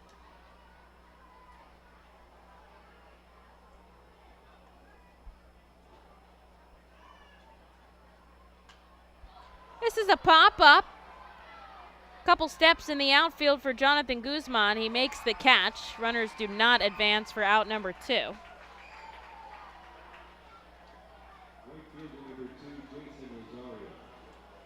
And here's Jason Rosario with 2 on and 2 out. Somerset has taken a 4-2 lead.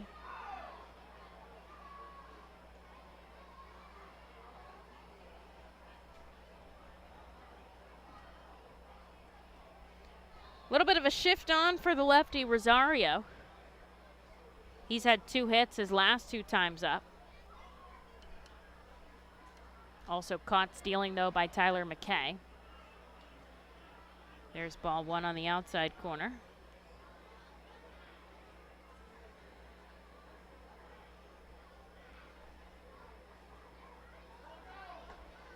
Runners going, and they're just going to go. Both of them shifting into scoring position here, but that is a called strike to Rosario. That is Volpe's 30th stolen base of the season. Not ahead of Rojas, though. He's got 35.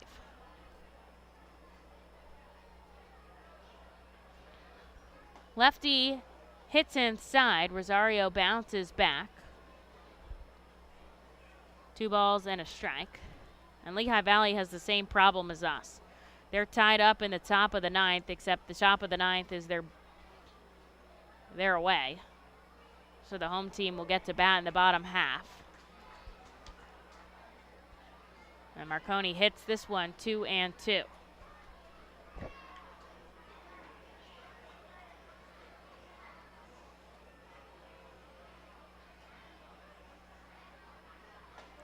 This bumps Rosario down to the ground, trying to avoid being hit. He does, however, avoid being hit. And now the count is full. First base is open. There's 2 on and 2 out here in the top of the 9th. Somerset has taken a 4-2 lead, and you just want to get your team up to bat in the bottom half. Payoff pitch, bumped back into the net. A couple people flinched back there. Always see that lady on TV that always sits right behind the plate. I can't remember. Maybe it's an Astros game, and she, like, never moves, ever. So Marconi's going to go again with another full count. 2 on and 2 out. The lefty deals the payoff pitch. It's bumped foul. We'll go again.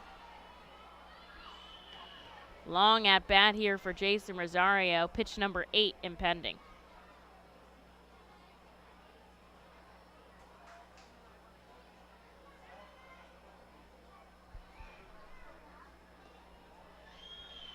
Infield, outfield, back deep.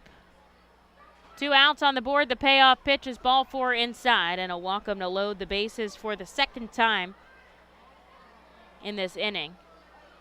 Bubby Rossman looks ready in the bullpen, and manager Sean Williams says he is ready. So he's going to take a moment here. We're going to let Rossman warm up. He's going to come in with the bases loaded and 2 outs. And we're going to take a minute here and give him an opportunity. We'll be right back, fans. This is the 9th inning. You don't want to miss out. The Reading Fightin' Phils are pleased to present you with their classic game program, all electronically. This program has information on the coaching staff, player roster, and front office staff.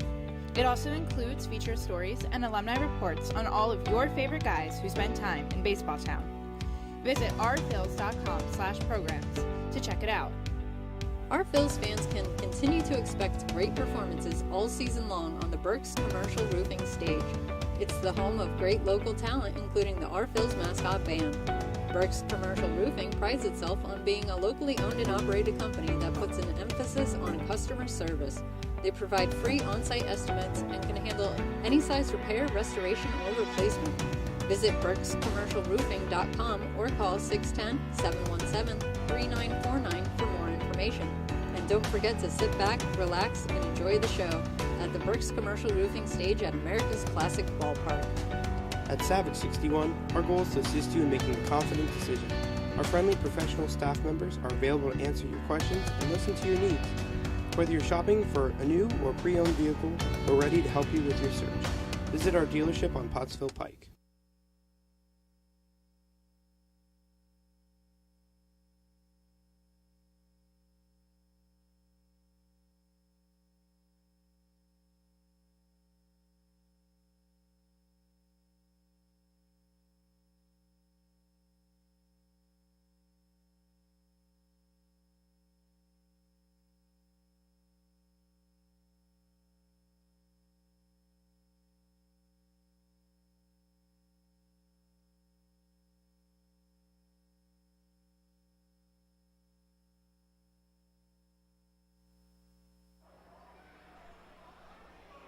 Bubby Rossman here is coming in a very tough situation. He inherits 3 runners, Max Burt, Anthony Volpe, and Jason Rosario. With 2 outs here in the top of the 9th, he'll see the cleanup hitter in Blake Perkins.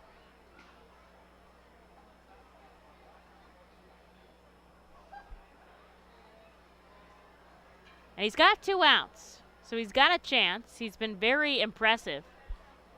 But he misses outside twice in a row, and there's no place to put Perkins here.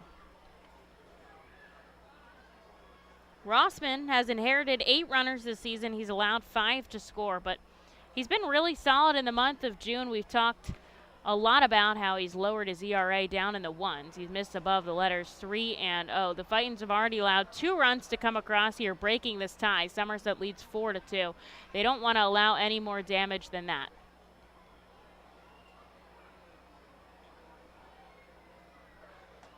And this is ball 4 inside. That's going to walk in a run. Now the run will track back to Brian Marconi here. his line not closed. He's still responsible for Volpe, who's now on third, and Rosario, who's now on second. The bases are still loaded here as Somerset bats through the order.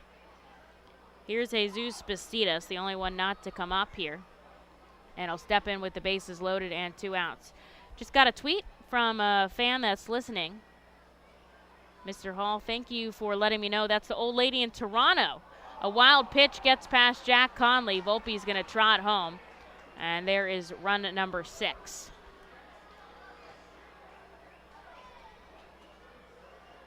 Shifting to third is Rosario, and to second, Blake Perkins. Toronto. She's in Toronto, and she never flinches back behind the plate. It's so fun. I don't know if you've ever seen if you haven't seen a video clip, go YouTube it, because she makes jokes about it that everyone else freaks out. Rossman still trying to get us out of here in the top of the 9th. Comes home to Bastidas, and he gets a strike on a 97-mile-an-hour fastball. The count 1-1.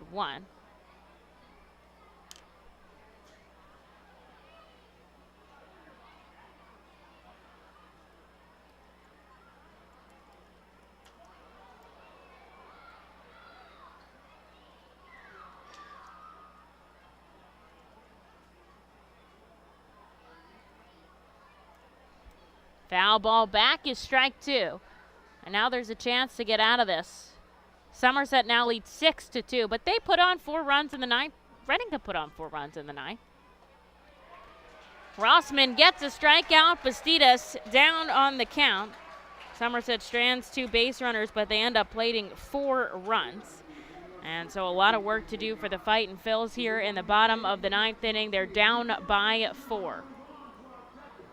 The Enersys Power Alley Pub features a 2.5-hour all-you-can-eat buffet, private bar with bartender, 2 rows of seats, bar stool seating, and 4 cafe tables. The pub provides your party a private area to enjoy the ball game away from other fans. The Enersys Power Alley Pub may accommodate groups of 40 to 60 people. Enjoy socializing with your group and watch the game with a unique vantage point.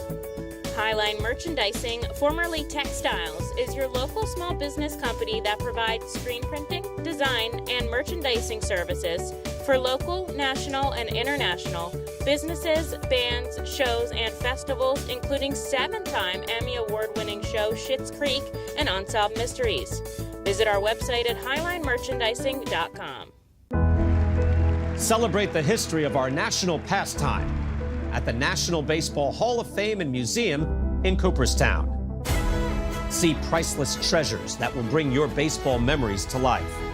Connect with events that have shaped and changed the game and our country. Our stories to tell, your memories to share. Plan your family visit today at baseballhall.org. See you in Cooperstown, where the journey becomes legend.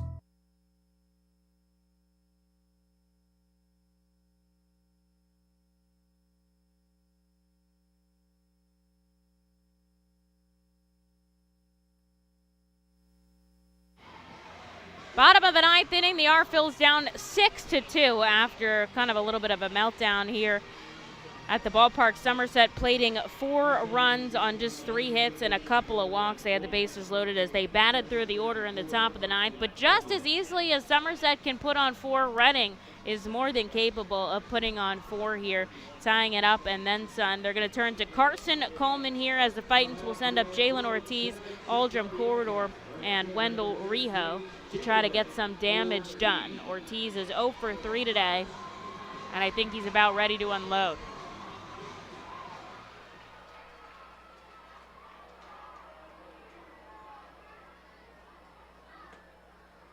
There's the first pitch, ball down and away.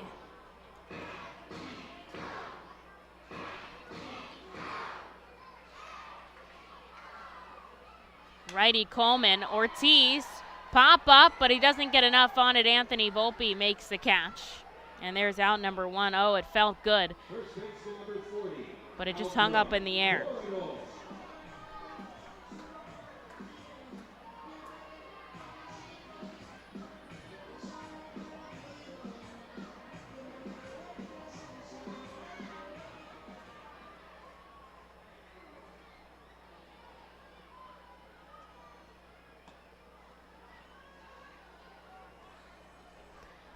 First pitch strike here to Aldrum Corridor. He's 1 for 3. First one was a bunt. Second two were ground outs to the second baseman. Takes a ball and a strike.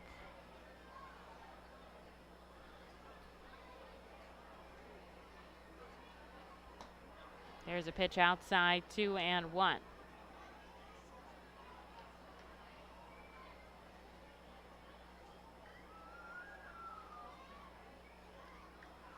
Overhead, Coleman deals outside.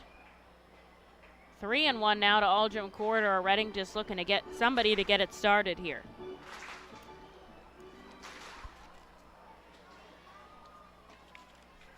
Thought it was ball 4, looks to go to first. It's a called strike at the knees, and the count is now full. Coleman signed as a free agent in 2020, so has a couple seasons with the Yankees under his belt. Aldrum Corridor takes strike 3 on a 96-mile-an-hour fastball, and the Fightins are down to their final out here, down by 4 runs. As Wendell Rijo tries to keep them alive.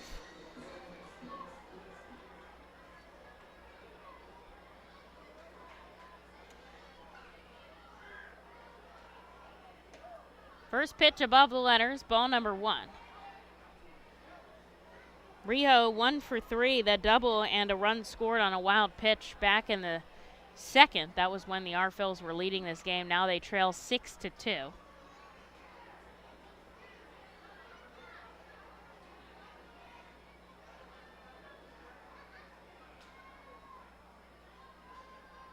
Coleman deals. Rijo sends it foul on the roof.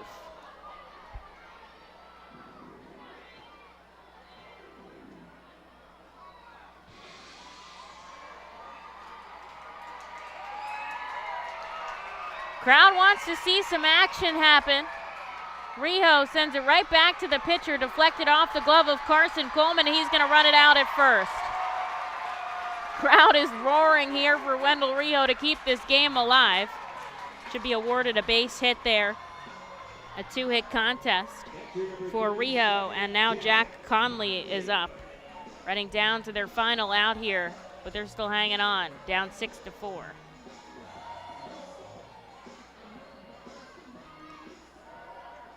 Phillies ended up taking that game 14-4. Aaron Nola took the win.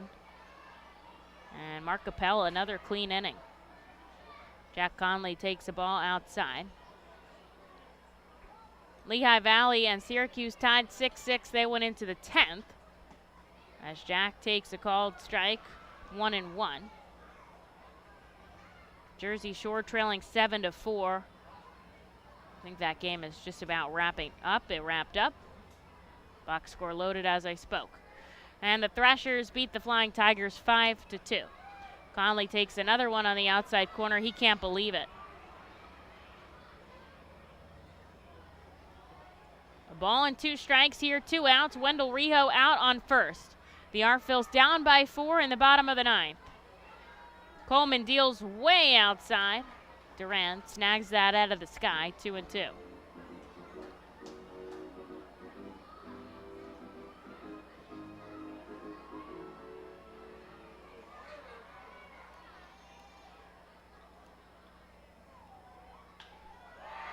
Jack Conley crushes this into right field, but there to make the play is Jason Rosario, and that is out number 3. The R-Phils, who led early, fall late to the Somerset Patriots 6-2 here at America's Classic Ballpark as we wrap up game number 3 of the 6-game set. Your R-Phils do lead in the series 2-1 over the Somerset Patriots, and there's more baseball coming up. Game number 4 tomorrow, Friday night. It's a 7 o'clock contest here at the ballpark. The R-Phils will be throwing, where's my game notes? Here they are. Righty Adam Leverett versus righty Will Warren. So, we'll be back tomorrow. More baseball on hand, 7 o'clock start, fans. I hope you'll join me. Thanks for joining me today. Your R-Phils fall to the Somerset Patriots.